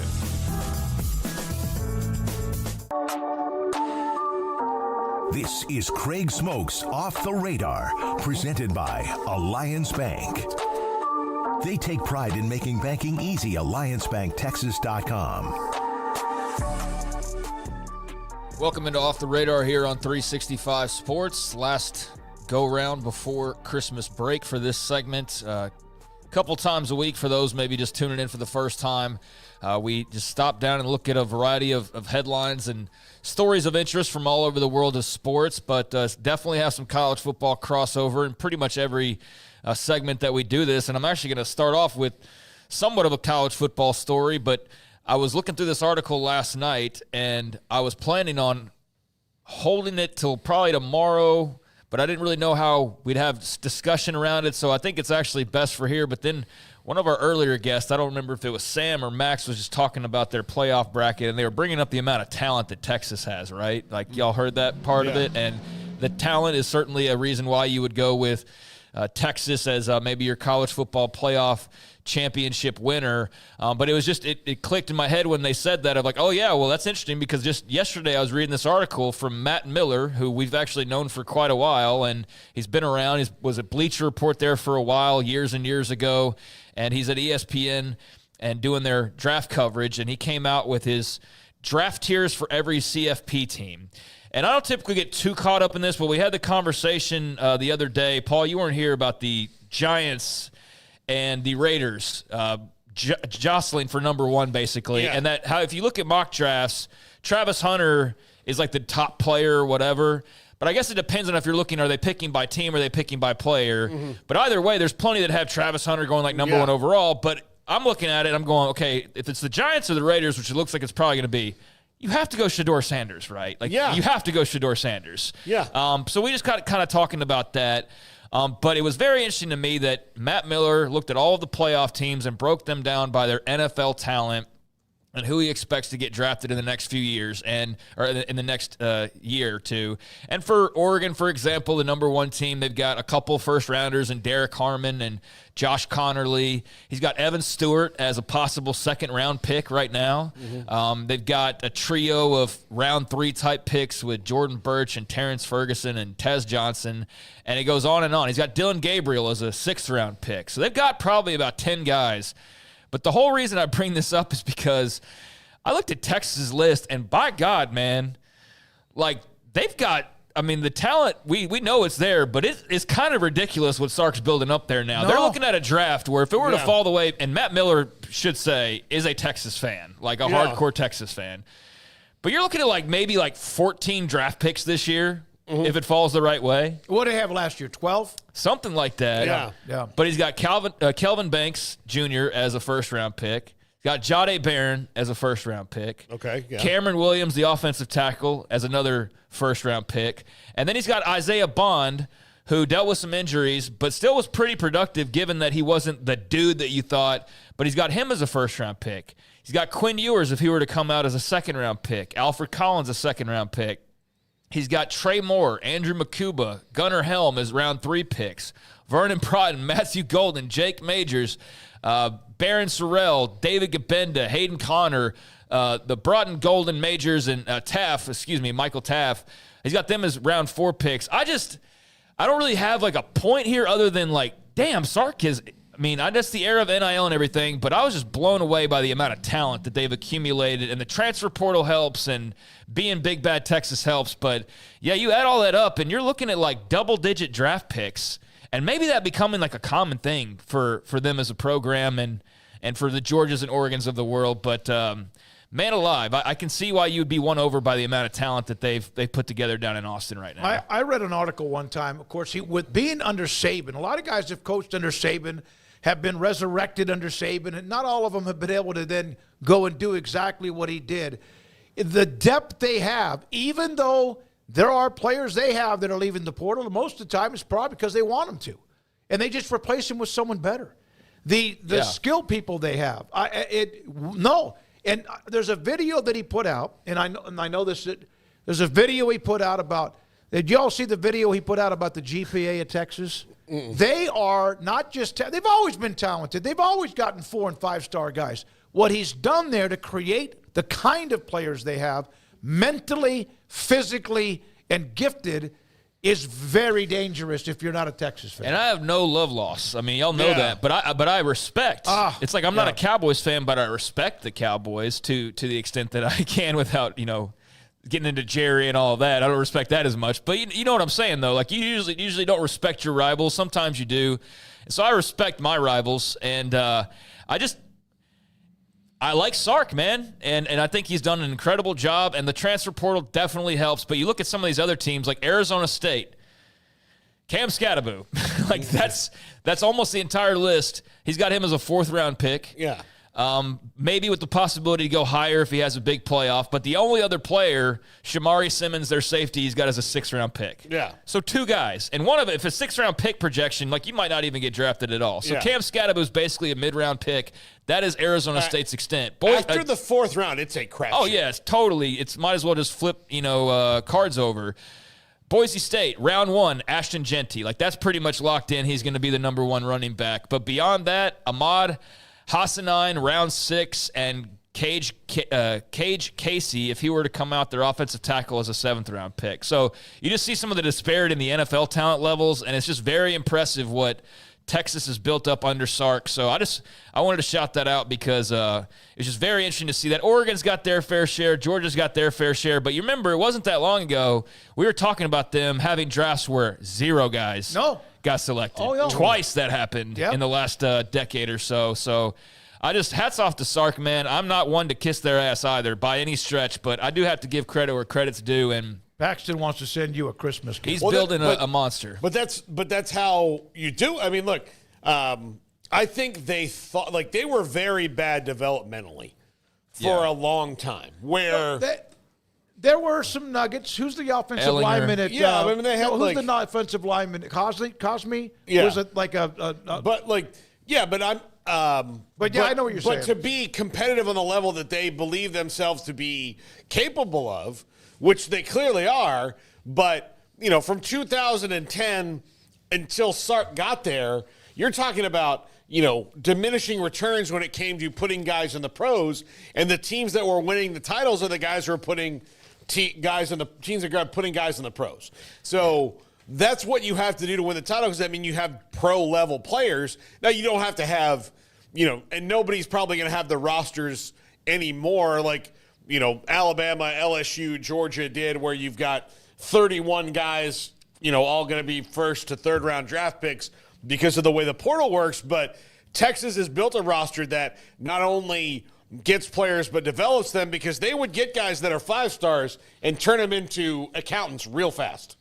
Yeah, it's just impressive. And look, Oregon, Ohio State, some of the others on that list, it's not just them that has like this double-digit type of potential, but they definitely stand out with a number of top-round guys that they have on this team. And some of those will be decisions, like Ewers has to officially declare and others would have to officially declare. But, man, you're looking at a lot of big-time movement in terms of their pro roster with what he's done the last couple years and certainly what they've got ahead, and there's no reason for that to slow down. I saw a comment by Del Conte and in some article he did where he was talking about how his job is basically to keep all the marbles in the box or something like that when it comes to boosters and donors, and that there was always talk from Darryl K. Roy or DKR about like the challenge at Texas is just keeping all the marbles in the box basically, or the BBs, and that his job is basically like, but if you do, like, you've got like something almost unstoppable because of all their resources.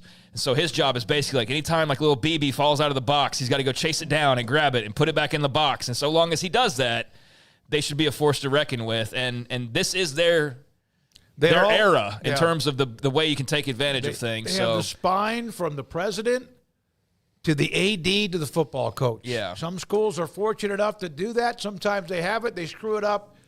But, no, they're in a very good place. And when we had Sark on in 2021 at Big 12 Media Days, whatever year that was, and he sat down with us, and I came away from there. I'm not a Texas fan. I was like, damn, man, I like him. It's hard not to like him. If you talk to him, Mac too, but I like Sark. What he's done. I liked Mac too. It just Sark's different in his own way, as he's a different person, of course. But yeah, he's doing a good job there. Meanwhile, I brought up this possibility earlier in the week, and it's official. Michael Penix is going to start for the Atlanta Falcons, former Washington quarterback, a guy who did benefit from having extra years and was definitely one of those older quarterbacks. So as much as we complain about some of these guys, your Allen Bowmans or your Cam Risings, like Michael Penix led his team to a national championship runner-up by being an older quarterback after his stint at Indiana. But he is going to start at quarterback for the Atlanta Falcons. So thoughts on them turning to Penix? I brought up – you weren't here for this. The other night watching the game, Paul, the announcers were bagging on Kirk Cousins or just talking in general about just how bad it is. So I brought up, like, at some point they got to turn to Penix, right? Well, it's going to be this week. Your thoughts? Yeah, I love it. I'm a big Michael Penix fan. You don't draft a guy in the first round to sit him for 2 years anymore. You don't. I didn't like the Kirk Cousins signing in the first place because as a longtime Dallas Cowboys fan, I have come to know that when you sign guys that are recovering from injury, they usually don't help you all that much right away. And even if they're healthy the year after, they're not completely who they are. And when they are 35, 36 years old and they tear their Achilles tendon, that doesn't just bounce back like it used to. So I didn't like the deal they gave Kirk Cousins in the first place. Had they given him a 2-year deal or signed someone like Darnold or something, that would have made more sense to me for the Falcons than Cousins. He's played really poorly. You might as well see what you've got in Penix. I think it's going to be good for the Falcons. Like he's an older rookie anyway because he had that time in college. He's got a great arm. We saw what he can do. I'm excited. I'm a big Michael Penix fan. I'm an even bigger fan of him that he found out he was going to be the starting quarterback while he was hanging out at Costco eating a hot dog. I was like, there you go. That's it's frugal. He's my kind of guy. Well, it'll definitely be an exciting changeup. I don't know how well it will go, but certainly it has to be better than what we've seen from Kirk Cousins. And don't shed a tear for him. He's got plenty of money to dry his tears. I mean, he's a compiler. He's had some years where he's been pretty special. Like, I'm not talking MVP good, but at the end of his career, he's going to have a bunch of stats. And that's about it. Well, and he got that massive contract with Atlanta that people were just like, what? And now especially you're like, really, why did they do that? Because he's not even going to last 2 years as a starter. Questionable decision-making there, but Michael Penix, for fans of him, and just a little bit of something different in Atlanta, you'll get that this weekend. Meanwhile, tonight, Thursday Night Football, I'll tell you what, man, hiring Jim Harbaugh's got the Chargers on primetime a lot because I feel like every damn week I'm watching a Chargers primetime game these days. They are taking on the Broncos in a little AFC West action. So it'll be the Bolts and Harbaugh, 8-6 on the year, hosting the 9-5 Sean Payton-led Broncos and a couple good young quarterbacks here. 7:15 kickoff as usual, Central Time on Amazon Prime. What Sean Payton's done is really good. Didn't they have – I know obviously Knicks has made a big difference. Who was it that they had a trade with somebody or whatever? But it just seemed like they were about to be in no man's land for a while, Denver. What did they do? With Russell Wilson? Of course it is. And look, Russell Wilson's in Pittsburgh, and he's doing well. He's rejuvenated, so – it worked out for everybody. I guess it's now worked out for everybody. It hasn't worked out for the Broncos cap. I mean, they've got problems with that because of that deal they made, but – they're winning, but they're right winning now. And Bo Nix. It's funny to me when you hear a lot of these guys who, will like run down a quarterback or a draft prospect before they've seen him play in the NFL. And with Bo Nix, like I get it, like you're watching him, but I know I watched him at Auburn and then I watched him at Oregon, and I watched a guy get better every single year. Yeah. And then I watched, and even at Auburn, I knew that he's got something that a lot of guys just don't have, that when the game's on the line, when there's big moments, he loves it. He loves that. That is something you cannot teach. Like some guys get nervous in those moments. They tighten up. Bo Nix, he's zen. Yeah. He's like this, and he's enjoying it. He's ready for the adventure. So, I think in pairing him with Sean Payton is really, really good. Like Sean Payton has had maybe got a little more credit for success in New Orleans, or because of the run he had with Drew Brees. But when you pair the right coach and right quarterback together, it just works. And I'm hoping that this is that because I really do like Bo Nix, and I want him to do well. So elsewhere, one more story and then a note on a game tonight. But Sammy Sosa and the Chicago Cubs. Oh, boy, they signed him. No. But after nearly 20 years of basically having nothing to do with each other, the Cubs and Sammy Sosa are kissing and making up. As Sammy Sosa came out with a statement today talking about mistakes made during his playing career, not full-on saying, like, hey, I took a bunch of steroids and this and that, but basically acknowledging that he didn't do everything the right way.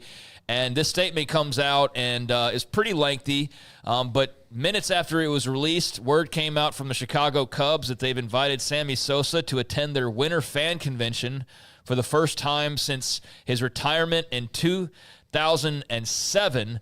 So sounds as though he made some statements and some amends and has obviously been talking to the Cubs, and as a result of them kind of talking through and working through some things, he's now going to be, I guess, welcomed back in the family, so to speak, and actually be promoted and used as a, maybe as an ambassador or whatever, but at least he will be a part of this fan caravan. He said that at times in his career, he did whatever he could to recover from injuries to keep his strength and performance up over 162 games. He says, I never broke any laws, but in hindsight, I made mistakes and I apologize. And he had like vague mentions like that where you're like, you definitely took steroids, and you're basically saying you took steroids, but you're not really saying you took steroids. Well, the Cubs, I think like a lot of other people, got really mad at him after the Senate hearing where he went up there and, he had Rafael Palmeiro made a big mistake by waving his finger at everybody. And saying he never did. Sammy Sosa, I think, made an even bigger mistake by going, I don't understand. Man, suddenly forgot English. I've seen you in Nike commercials. When they said, hey, Sammy, will you wear this shoe for $7 million? He said, absolutely. I love Nike. I love being in America. This is a great place. And then he's like, oh, I don't speak English anymore. Yeah. Dude, we've seen you do long interviews without a translator. You speak English. You have American kids now. Like who are you kidding? Yeah. And so I think it really turned, and then the Cubs got mad at him because he kind of sullied them a little bit, and they got sideways. But it's always good to have your career home run leader in the fold, and Sammy's an odd guy. I don't know if you does he, and I don't. Has he taken on a look of what Michael Jackson looked like as he got older? Yeah, it's kind weird. of like bleached face. Yeah, that was years ago. That was first brought up. Skin bleaching. When he wears a pink suit, he wears this very famous picture of him in this pink suit, and he looks like a bottle of Pepto-Bismol. Like what he looks like overall. So I'm glad for Cubs fans that they can cheer on Sammy again, and the organization is bringing him back in the fold. Although I have a couple friends who are Cubs fans who are enraged about, not that they traded Bellinger. They were accepting that. They were excited. Hey, Kyle Tucker's coming. They traded Bellinger. Like, what do we get back? This guy. Yeah. So they had said that they basically would need an apology to try and patch things up. So he's the one that pushes forward to basically give out that apology and start the process of patching things up. And as a result, he'll be a part of their fan convention, and they're going to all move forward together, the Cubs said in a statement. So Sammy Sosa and the Cubs have patched things up. And, again, it'll be the first time he's a part of something with them since his retirement in 2007. You bringing up the bleached skin thing, like that was 5 years ago at minimum when that first got brought up. So he hasn't been really much in the public eye, but now he will be. And everybody knows, nod, nod, wink, wink. He didn't say it, but he said it. And so everybody moves forward, including he and the Cubs. And then finally, one bowl game going on tonight. Did have UNLV beating Cal last night in the Art of Sport LA Bowl. So the Rebs just decimated with their head coach and their OC and all the changes going on. They get a big win over Cal. And then James Madison, I mean, talk about getting decimated when Signetti left and took all the players and just their transition to a higher level. And they've been dealt some blows, but you talk about a resilient program that just seems to have incredible leadership. James Madison goes and beats Western Kentucky last night, 27-17. So first bowl win for James Madison, which is pretty cool and a nice little note. So first bowl win. Yep. They've won a national title before, maybe one or two. Sam Houston, with their first bowl appearance, you're starting to see some of these like weeds coming out of the grass for these programs that are getting an opportunity. Yeah, and that's Sam Houston will be that opportunity, that first ever bowl opportunity tonight. R&L Carriers New Orleans Bowl, the only bowl game this evening. 9-3 Sam Houston, 8-4 Georgia Southern. That'll start at 6 o'clock on ESPN2. So I think right now Georgia Southern slight favorites in that one. But, yeah, Sam Houston with a lot to play for, and obviously got the coaching change going on, so we don't know how that'll affect them. But we've seen some teams already fight through some adversity to get a nice win to close out the season. We'll see if it's the Eagles or the Bearcats tonight, but there's a few things off the radar. All right, Craig, thank you very much. I asked G.J. Kinney earlier this week when Baylor got the commitment from Cole Wilson. Here's his response to me when I asked him about him, because I wasn't sure. I know that you would think it's easy, the answer, that if a player enters the portal, he's not going to play in a bowl game or whatever, but I was curious. And G.J. Kinney's response to me about Cole Wilson, first off, tremendous kid. I love him. It hurts me that he's leaving. We have a special relationship, but he will not be playing for us in the bowl game. That G.J. Kinney. And then he turned around and lost another one, didn't he? Another wide receiver that Baylor picked up in the portal. By the way, loved UNLV's fake punt last night. That was awesome. Yeah. They showed a video today within the last couple of hours. Maybe it was on very late last night. How they even showed video of them practicing that leading up to the game. I've never seen that before. I love uniqueness when it comes to play calls because you think everything has been possibly used. Yeah, and we're going to hear from Barry Odom, who was at UNLV, and I'm sure he was happy to see his former program get a win without him. But, they're dealing with a lot of adversity, and they went out and still won the game, so that's good for them. And I'll talk about bowls don't mean anything. Yes, to some extent, but I think moments like that, they actually do mean something for that program. So that was cool to see that for them. Just like Sam Houston tonight getting a chance, but also with their coach leaving, wanting to kind of still end the year on a very high note. When we come back, UNLV, Missouri prior to that, Barry Odom, now the head coach at Purdue. They were in a pretty good place and really good place when Jeff Brom was there. He takes the job at Louisville, and then Purdue fell kind of flat the last couple of years. Barry Odom is at Purdue. He's next. This is 365 Sports. Pioneer Steel and Pipe. They do heavy-duty product material for those who build things. If you are someone that builds, whether it's real estate, commercial, metal buildings, whatever, if you build things, you got to go there. They have product that you need, pipe, steel, and metal, and everything in between that's the size of a bolt to something that's a big, large beam. And one of the things that because of what they do, they know who builds things as far as buildings, etc., frames, and the ones who you can rely on when it comes to contractors so it doesn't get muddied up, delayed, etc., and not just because of the weather. It's Pioneer Steel and Pipe. Since 1943, their location on the east side of I-35 on Loop 340 and Highway 6, just on the southern part of Waco, pioneerboys.com. It's the wrap-up the year sales event at Allen Samuels in Waco. Drive off in the 2025 Jeep Compass all-wheel drive for just $25,995. Or take home the 2024 Hornet GT all-wheel drive with a blacktop package for only $28,995. Or save with 2.9% financing for 72 months. And here's something special. First responders and active military save an extra $500 as our way of saying thank you. Don't miss these deals at Allen Samuels in Waco. Come see us today. Come by. Let's be friends.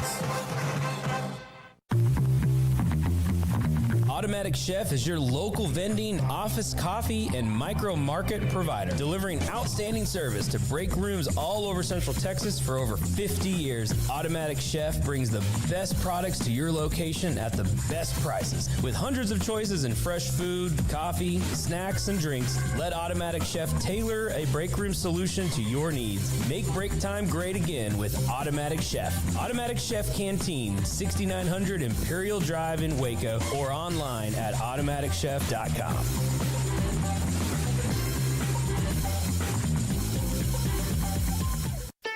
Don Humidor, your home with a 48-foot walk-in humidor with the elite cigar brands from around the world, including the #1 cigar of the year, Aging Room Cuatro Nicaragua. Plus, they have the great brands like Macanudo and Artur Fuente, Rocky Patel, Aston, and so much more. CBD, great for sore muscles, aches and pains, sleep, Vita Dreams, and anxiety, mild depression, general health and wellness. Their staff very knowledgeable on the subject. Don Humidor in the Townwest Shopping Center off Valley Mills in Waco. Want to send a message to the show? Jump in the Rudy's Country Store and Barbecue chat room. New football coach Barry Odom with me, David Smoak on 365 Sports. Do you know where you're located right now? Do you know where you're going when you take a left or a right, or where your office is, or who's coming and who's going? What's it like, Barry, right now? I know. I'm thankful. Number one, appreciate you having me on. You know, I've had a lot of respect for you and the job you've done for a long, long time. When you transition into something new, meet with all the players and the staff, and I try to get a feel for town, and they say, well, it's up by, they'll give me a landmark in town. I have no clue where that is. So I just kind of shake my head, and I'll find it at some point. But I can get from my office to the apartment, the temporary apartment. I can get there and back without using navigation anymore. So that's a big step. No, it's part of the deal. And does with what we are and who we are and what we see at college football with the comings and goings and I don't know if there's even rails or not, but does it make it easier when you take over a program after signing day because of the portal, or does that make it sometimes more difficult? Well, I think number one in this situation, and I can't speak on all of them, but just mine, the timing's never right. You can't control that when things happen in the world of college coaching. Because we moved signing date up to the first Wednesday in December this year, I think we really need to take a look at that. Is that healthy for football? Is that because there's so many kids that are still competing for a state championship, and then all of a sudden you've got a signing day on a Wednesday? I think there's some of those things. And I started as a high school coach, so I look at it, number one, through the lens of how that affects them. And then number two, with usually transition. So we had signing date on Wednesday, and then we competed for a conference championship on Friday night. I don't feel like we gave enough time to the high school kids that signed on that Wednesday. And then, the job changes usually happen after championship weekend. So I think it has caused a little bit more of questioning by some on, how movement happens. But also know that is the rules that they've set right now, and you better be able to adjust and adapt to them. If not, you're going to get left behind. So creatively, we'll build the right roster on what we need. I think through high school recruiting, junior college recruiting, 4-year transfers, and now with the information that was released yesterday that, any junior college student athlete, they can play 2 years at junior college, and then you're going to get them, and they got 4 more years. So, Smokey, I think we might be able to find you a year. Yeah, no, I do have eligibility. I do have eligibility from Tyler Junior College, by the way, which that area, and you've recruited Texas quite a bit. Is that like, I think the COVID years are just now starting to fade away. Are we going to get to a point where there's the Miami tight end in his 9th year, and of course Alvin Bowman finally is going to. Not finally, but he's moving on after 7. Are we going to get to a point where there are no ends of eligibility, you think? I don't know. It is certainly transitioning in that direction. And I think at some point there'll be a reset on, okay, let's look at reality. And I'm all for student athletes having an opportunity. I mean, I'm very, very in favor of all the ways that can happen. What is affected is a high school kid being able to have an opportunity, I think, is with all the different changes. We're going to be a high school recruiting team, number one. The place I came from, we signed 68 high school kids in the 3 cycles that we had a signing date. Now, we're also really aggressive in the transfer world, but the roster management piece probably takes up more time than almost anything else when you combine that with recruiting and how to build your roster every single year. I know you've hired a lot of your staff, and that's always going to be kind of a work in progress. Josh Henson, who you knew when you were at Missouri, is that correct? Is your OC? Yeah, we actually knew each other in high school. Okay. Grew up in a similar area. He played offensive line at Oklahoma State. I played linebacker at Missouri, so we competed against each other. And then he was a high school coach. I was a high school coach starting off, very similar paths. And then he started at the college level and had such a wonderful start to his career coaching. And then we had a chance to work together there for a couple years at Missouri. So I was able to take what I knew of him as a person, saw what he did in the coaching world and the development and the recruiting. And, so excited to be able to get him to come over from USC. From Rockbridge, Missouri, high school in Missouri, Ada, Oklahoma before that, to where you are now as the head coach, Missouri, UNLV, and where you are now at Purdue. Did you ever dream that could happen when you were starting out your career? It's amazing. Always from early on, I had a lot of access to the University of Oklahoma and their program football-wise. I grew up so close to their campus. Obviously, Coach Switzer was the coach at that time. They were competing for national championships every year. So that changed my perspective. Number one, I saw guys up close and personal. I was like, you know what, I'm going to be a college football player. How do I get that done? And I think it became a reality for me. Looking at that, I remember in the fourth grade, I was up there for a spring practice, and I thought, this is what I want to be. I want to play on this stage and find a way to do it. Now, it takes a lot of things to get that done, a little bit of luck on the side. Larry Smith gave me an opportunity. He was the head coach at Missouri and gave me an opportunity that changed my life course history. And I knew when I got into high school coaching that eventually, hopefully, if things aligned, that I would be able to move into the college world. And then that happened, and I'm always been very, very fortunate, blessed. I've been around really good people, and worked for Gary Pinkel for a long time, and he gave me a platform to grow in the business, to understand, to see firsthand organizationally the structure on what it needs to look like. And again, going back to recruiting, it all at the end of the day is relationship based recruiting. Really, I found out a long time ago, I'm a lot better coach with really good players. And the state of Texas has always been great to me in recruiting, and that's not going to change. We can have a great pipeline from the state of Texas to here that can be impactful and have a chance to win championships. Yeah, the state championship week's going on right now. It started with the six-man schools yesterday, and now all the way into the big boys in 6A and 5A by the end of the weekend. And you've always been very active in the state of Texas. You're only 5 or 6 hours away from Columbia. Did you recruit the same area that Purdue recruits while you were at Missouri? Is there any kind of common denominator there?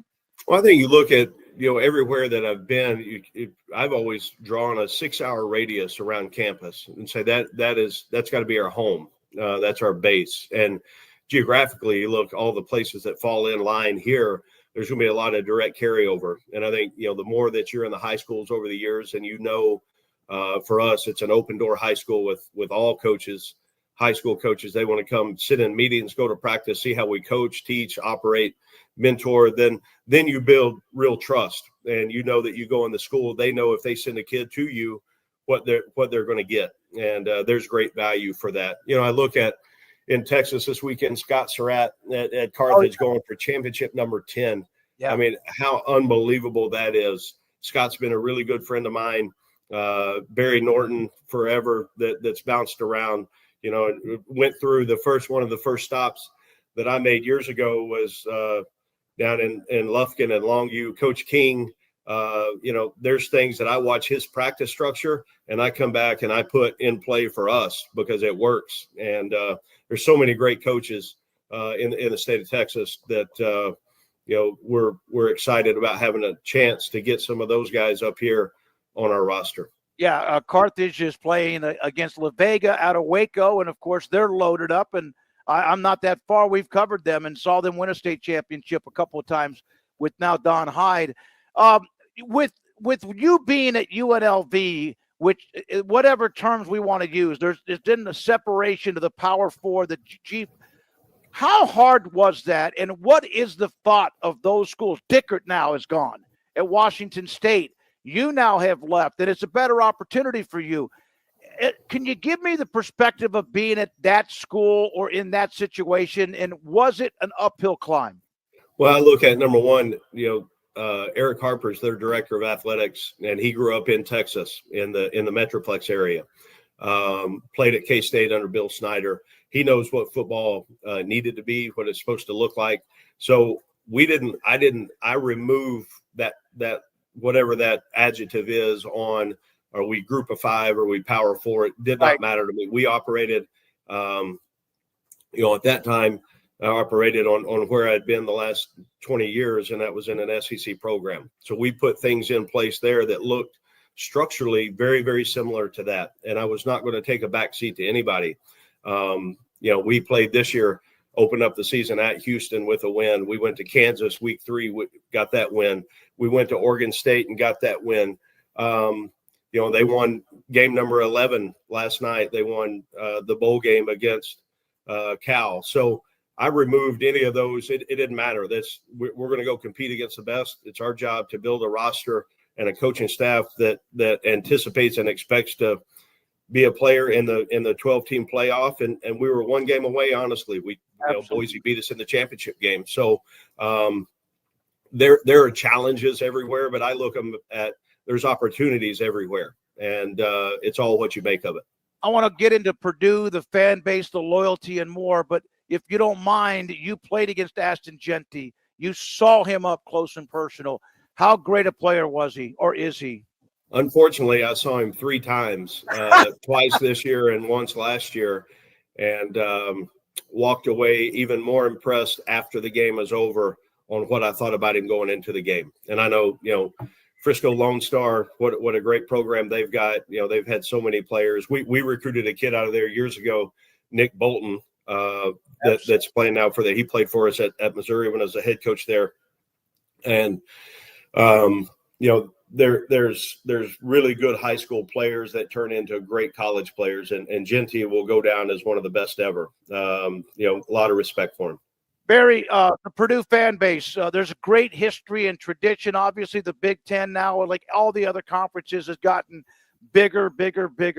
What have you learned about the Boilermakers and about the fan base and about their passion of getting back to bowl games and also competing for championships? Yeah, it's one of the main reasons I'm here, because I believe in the people of West Lafayette and the greater Lafayette area and region of this state. I believe in the university, the alignment with the president, the athletics director, the vision on what they want this program to be. When I was at the head coach at Missouri, we played a night game here in 2018. The place was sold out. It was an amazing atmosphere. I know the history of Coach Tiller and Coach Brom with recent success. It can be done here, and it's based around the values and the characteristics and what the people in the region are. And that's the way our team's going to play, with great toughness, with great competitive spirit, and with great discipline. So I'm honored. This aligns with my beliefs on how you run a program, on what is the makeup of Purdue, and really excited about what we're going to get done in the near future. Barry, Brennan Marion, you know him. He's headed to Sacramento State. That's an opportunity for him. Wouldn't mind telling me about what he meant to you and what he might do and what he can do. Yeah, one of the great football minds in the game, did a tremendous job for us on really the last 2 years, taking the playmakers we had, working to build a game plan every week that put them in position to play fast and play explosive. And, he saw the big picture on what that needed to look like. We recruited at a high level, and then along with his offensive staff, did a great job on piecing together what it looked like to run the football. And sometimes it didn't look like traditional runs, but there were elements to what we did on offense built into the triple option, and how that puts stress on a defense if you're not in a position to play option football and responsibility. So, great respect for the job they did has done there. And I know he'll have really good success moving forward. I may have asked you this before, and I know you got a lot to get done, so we appreciate you so much for your time, and good luck, and let me know if I can help you with anything. How did your passion and how fierce you were and violent as a football player translate into coaching, and was that hard when you were so good at it, although you worked hard to get that way, when maybe players initially don't get it? No, I think number one, we all learn from our experiences in life, whatever they are, the good and the setbacks, and then you just try to find a way to go apply them.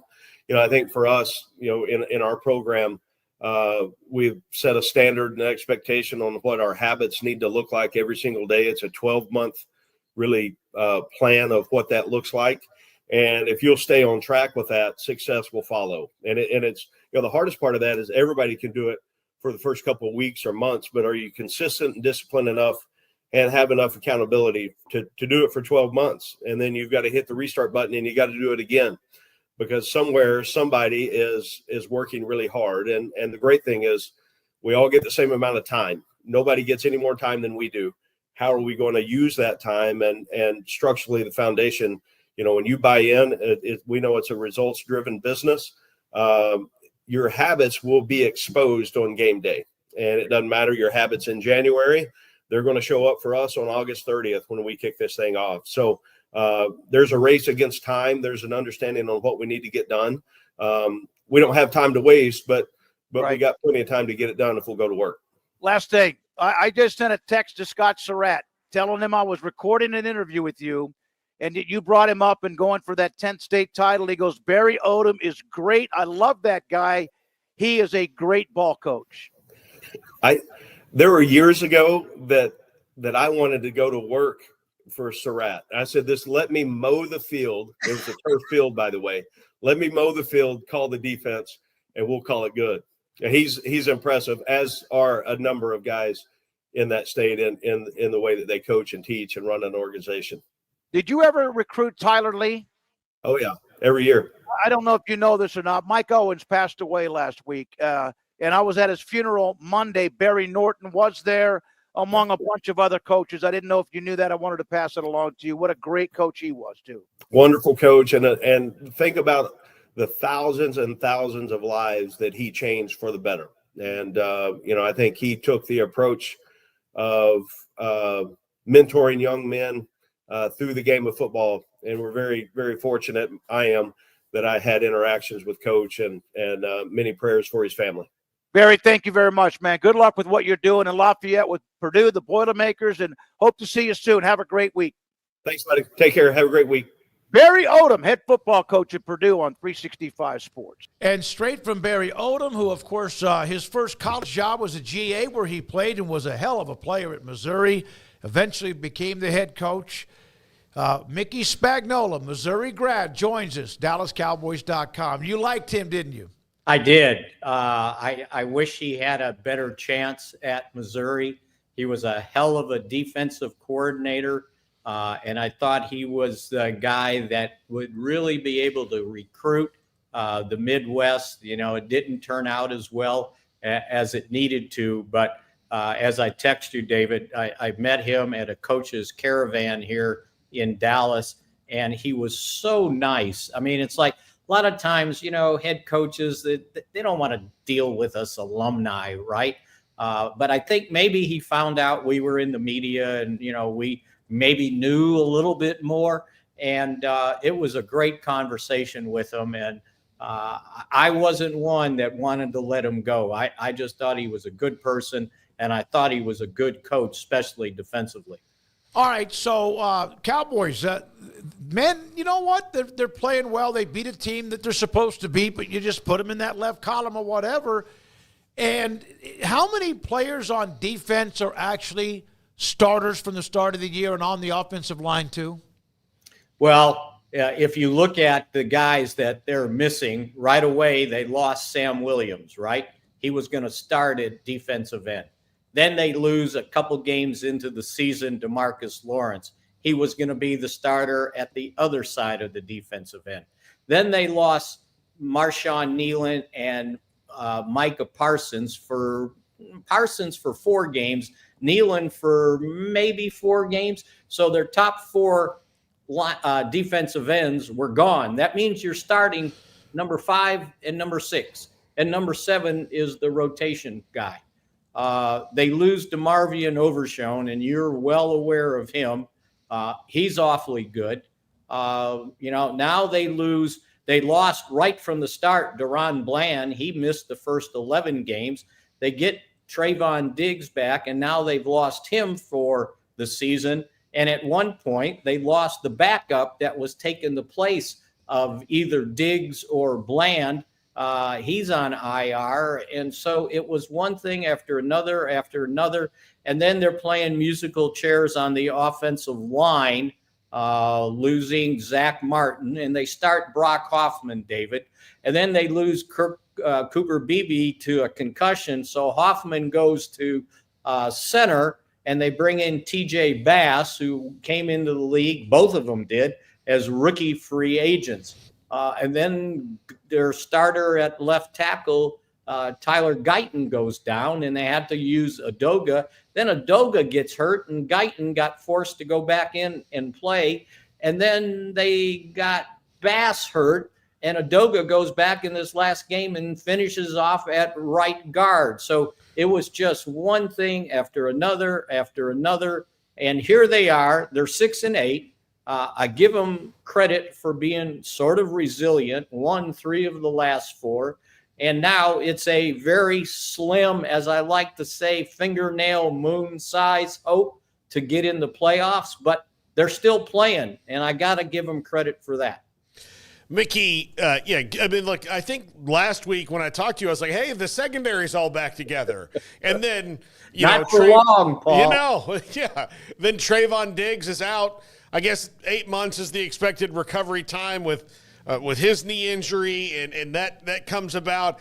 This can kind of gut a team, like, emotionally, and have them, I don't want to say not race to the finish, but just like, can we please end this year? This team not playing like it, though. I mean, like, they're not. Yeah. And think about what else happened in the game. I didn't mention that they didn't finish the game with Jordan Lewis in the slot, their other cornerback. So at some point, they've been without their top 3 corners during the season. Not all at the same time, but 2 of them last week to finish the game. Now, it looks like he's going to get back in time for the game Sunday night against Tampa Bay. But, from an injury standpoint, this is one of those weird season. And you're going to incur injuries, but you're not always going to lose Pro Bowl players. And they've lost 5 of them at some point during the season. And then a starter, Sam Williams, which was one of the reasons, think about it. They were like, okay, we would love to keep Dorrance Armstrong. We would love to keep Dante Fowler Jr., both guys playing defensive end last year, kind of in a rotation, but Armstrong was starting. Well, they were sitting there going, man, Washington gave them all this money. We can't afford that under the cap. And we got Sam Williams in our back pocket. Well, Sam Williams doesn't even make it out of training camp, right? And then it was like a disease at defensive end, just keep eating away. And I know, the weird thing is, and I probably told you guys this, is like all during the week, we talk about who's practicing, who's not, who's probably not going to practice. And you get a bunch of guys to miss, and then you lose, and everybody goes, well, what the hell happened? Well, I didn't have my Pro Bowl guys out on the field. And it takes a toll. Go ask San Francisco right now. Yeah. Mickey, who will be playing on the offensive line this week? Well, it looks like Cooper Beebe is going to be out of concussion protocol. So if he's at center, then Brock Hoffman's going to move over to right guard, where they were all replacing Zach Martin, who's a future Hall of Famer. Not easy to do. I think since Tyler Guyton made it through the end of the game, subbing in for Udoka, that he should be ready to go. Possibility that they only have one backup plan on the offensive line. And think about what they did running the ball with all these backups. It's rather remarkable. Now, we do have to take into account who they've been beating, right? Carolina, the Giants, not very good teams. They should have beaten Cincinnati, which came in at 4-8 if it wasn't for that goofy punt, and then the play right after it. And really, the only good team, or at least with a good record, they beat during this winning 3 or 4 was, I hate to tell you, David, but it was Washington. Yeah, I know you're going to bring that up. But I predicted that. It's going to happen, right? That's just Right. the way it is, yeah. Just like 1989. Right? Just when you least expect it, right? Yeah. 1991 too, remember? Yeah, when they won a Super Bowl and lost to them. Their only loss, I think, maybe Well, that year. if they hadn't lost to the Cowboys, they would have been undefeated because their other loss was the last game of the year that they punted. That's right. That's exactly right. Mickey, Rico Dowdle getting a lot of carries the last 3 weeks, and it's worked out for them. What was the? Be careful here. Yeah, look, and look, I have a belief on how they should handle Rico Dowdle in the offseason that Smokey does not share. But what was the switch that flipped it? They're like, hey, let's really feed Rico. Was it just as simple as Dak's not playing? We have to take some pressure off Cooper Rush. No, it's a lot easier than that. Remember, he didn't start the season opener, but he started every game since. Yeah. So this whole thing about committee, well, okay, he was the guy. Well, it helps when you're not 20 points behind in the second half, right? Yeah. And you can rely on your running game, and you can rely on Rico Dowdle. I think two other things took place. They changed a little of the blocking scheme on the offensive line. And then when you're not behind, you can rely on the running game. And on top of that, I think Rico, who hadn't played full time for several years, probably since he left South Carolina, he had battled injuries. I think he got back into the rhythm of playing running back. He was one of these guys when he's getting this opportunity, and I think he was such in a hurry to get to the line of scrimmage that he wasn't allowing the blocks to open up.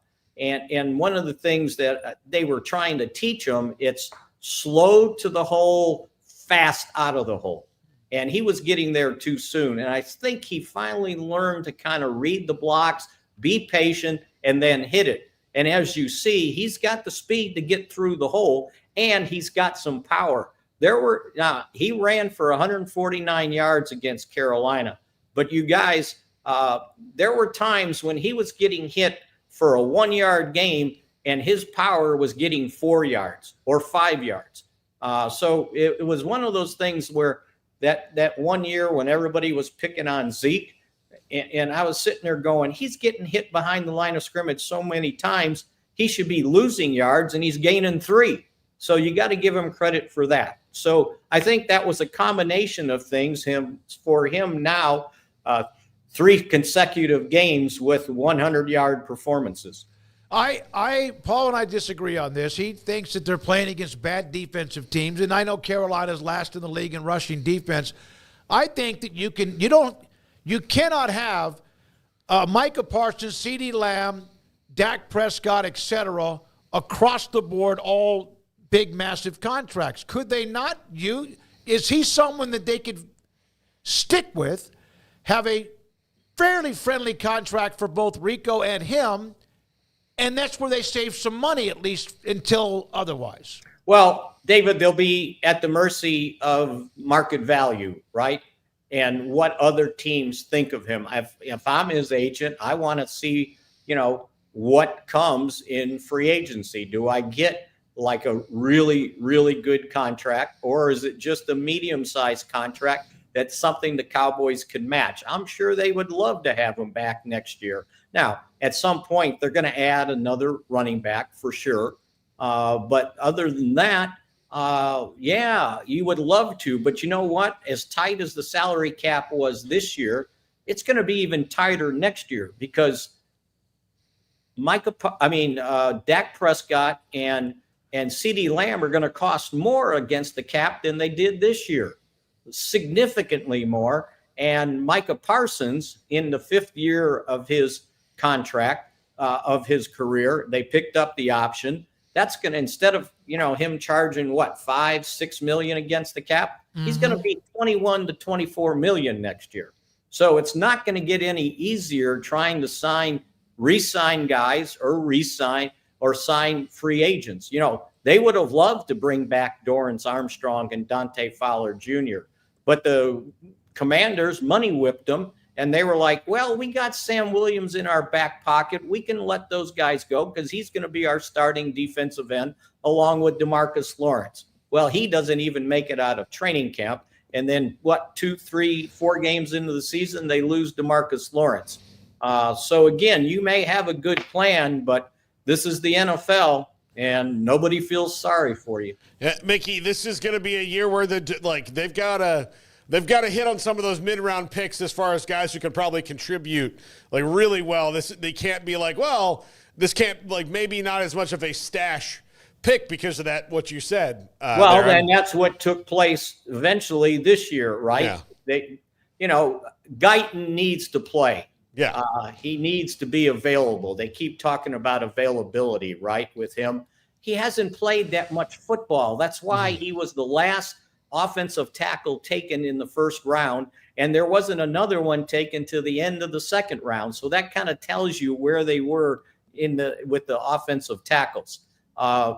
Overshown, they middle round pick, right? Third round. He was going to be, he might have been a backup on the Pro Bowl the way he was playing at linebacker. He goes down. Well, their third round pick this year, Leafau, steps in and has a sack and a half in this last game and shows, a little bit that he can play. Cooper Beebe takes over at center. You had 2 guys, rookie draft choices, playing the 2 most important spots on the offensive line, center and left tackle. So they have been hitting on these guys, and that's the way they've got to continue to keep refurbishing this roster with young guys that have to be able to step up. I don't know if everybody remembers, but Deron Bland was like a 5th, 6th round pick, if I remember correctly, and he turned into a Pro Bowl player. In the game on Sunday against Carolina, at one point, if it was whatever formation they were in, they had 7 undrafted players playing in the game, 7 undrafted free agents who came into the league playing in the game. So if nothing else, by getting these young guys opportunities to get experience and play, and they've kind of got them to this point, but it benefits them that next year that they've got, experience for a guy like TJ Bass and Brock Hoffman. Mickey, thank you, sir. Appreciate it. We're off all of next week, so enjoy being away from us and enjoy.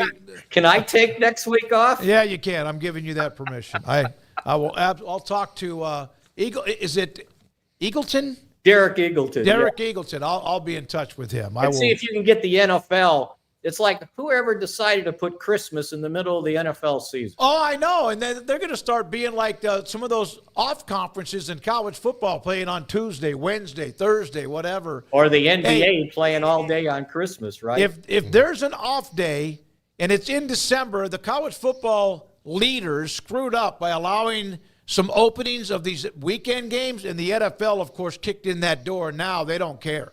They're going to have an NFL game a little bit into that Texas-Clemson game. Yeah. And even I don't know who's playing, but a random NFL game is going to pick up millions of people who watch it, although that will be one to be fun to watch the differences in the ratings between Texas-Clemson and the NFL games. Crazy. Well, knock yourself out watching college football Friday and Saturday. Yeah, it's the game is Steelers and Ravens. Oh, my. That'll be a tough competition even for someone with the names of Clemson and Texas. I think I need 3 TVs instead of just 2. Yeah, I know. Good to see you, man. Thank you very much. Happy holidays, Merry Christmas, all of that. We'll talk to you again in a couple weeks. Same to you guys. Good to be with you. Mickey Spagnola, DallasCowboys.com. So Ravens and Steelers is a rivalry and 2 good teams trying to get themselves in position for something big in the postseason. Clemson, Texas is a survival game in the first round of the Big 12 of the 12-team playoff. The NFL will still squash that, won't they? Yeah, they'll kill it. It'll be interesting. A good college game is going to get what, 8 to 10, 12 million? Yep. And an NFL game, it could be the Bengals against the Jets, and it might get 10 million. All right, when we come back, Paul Catalina and also his top 5. Another so-so pizza from So-So's Pizza? But wait, there's Marco's! Our new triple pepperoni Magnifico pizza is stacked with classic, crispy cupped, and new bold shredded pepperoni. It's triple the flavor, and only at Marco's. Just $11.99. There are hundreds of things that can affect our sleep, but what's affecting yours? Sleep Doctor's home sleep test brings the precision of a sleep lab into the comfort of home to help you get answers and unlock a lifetime of great sleep. Start now at sleepdoctor.com/TV.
For Paul Catalina's Top 5, brought to you by Texas Beef House. Where's the best beef in Texas? Your house when you order from Texas Beef House. Unleash the flavor of Texas raised Wagyu. From our pasture to your plate, TexasBeefHouse.com. Welcome into Paul Catalina's Top 5. Just one more after today. Yesterday we did the naughty list. Today we're doing the nice list. Brought to you by TexasBeefHouse.com. And you know, as a nice list reward, we'll give them a theoretical ribeye steak, Wagyu beef, in their stocking, purchased on bidonbeef.com with our promo code 365sports. So here's the nice list for this year. Number 5, Curt Cignetti. You did great at James Madison. Then you moved to Indiana, make a bunch of great moves, coaching-wise, personnel-wise. You're 11-1 in Indiana, out of nowhere. It's in the CFP.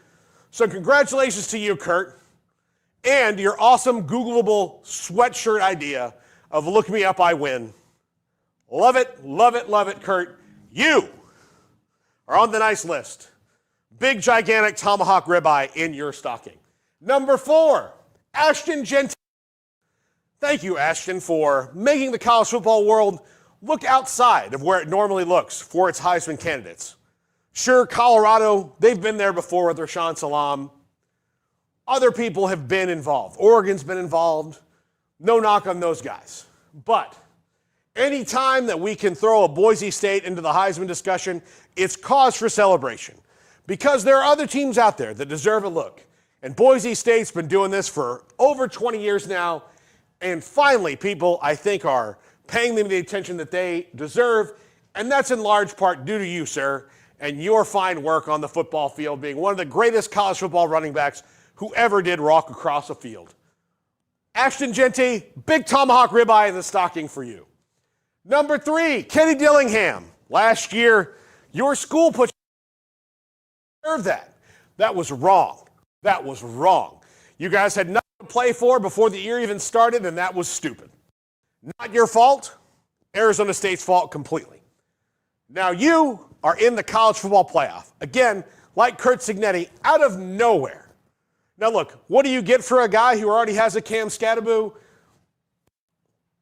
A theoretical ribeye steak in your stocking from me. But congratulations to Arizona State. What a great year you guys had, and good luck in the playoff. Couldn't be happier for a cool guy like Kenny Dillingham, who is going places in this coaching world. I'm not the first person to say that, and it won't be the last. Number 2, the Big Ten. 4 teams in the playoff. And you know why you're on the nice list and not the naughty list like Greg Sankey was yesterday? Because you didn't complain about anything. Look, you're gigantic, you're elitist, you're trying to ruin college football. I get it, you're in the same boat, but you had the common human decency to not whip it out in front of everybody and tell us how big you were. You just kept quiet and let him do the dirty work. And even though you're still trying to undermine all the rest of college football, I respect the fact you didn't rub our face in it. Does that make any sense? Probably not. But I'm putting you on the nice list because guess what? You've earned it. Just having a little bit of manners. Number 1, John Mateer. Buddy, you had a great year at Wazoo. One of the best players in the country and are going to be a Heisman favorite wherever you wind up, whether it's Oklahoma or Miami or wherever you wind up. You were classy and fantastic. You handled it great with your team, with your coach who's now on his way to Wake Forest. So John Mateer, you are number 1 on the nice list because you handled all this with grace and aplomb, and I congratulate you on your future endeavors and all of the NIL money you have earned by being so awesome. So John Mateer, number 1 on the nice list, 2 bone-in ribeye steaks, tomahawk ribeyes for you and your stocking, theoretically from me and TexasBeefHouse.com, even though they're not really real steaks because I don't know you and there's no way for me to get them to you. And how do I give the Big Ten a steak anyway? Wouldn't make sense. We're back to wrap it up right now. All right, Paul, thank you very much. TexasBeefHouse.com. I'll have more details eventually on their next live auction where you get that opportunity to buy your own or send it to a gift as a gift to Tomahawk Ribeye. For Emery Winter, intern Andrew, Dalton McHenry, that's his name, right? No, it's Andrew Valade. And then, your dad named James? John. Okay, there was a James Valade that was a coach at Tyler Junior College, baseball coach. That's his uncle. That's your uncle. He contacted me about you. How about that? Garrett Ross, thank you. Paul Catalina and Craig Smoak. Tomorrow, we have a couple of guests to discuss all of everything in college football and also look at the first-round playoff games that start and more. I'm David Smoak. Have a great night. Thanks to our sponsors and you, 365 Sports.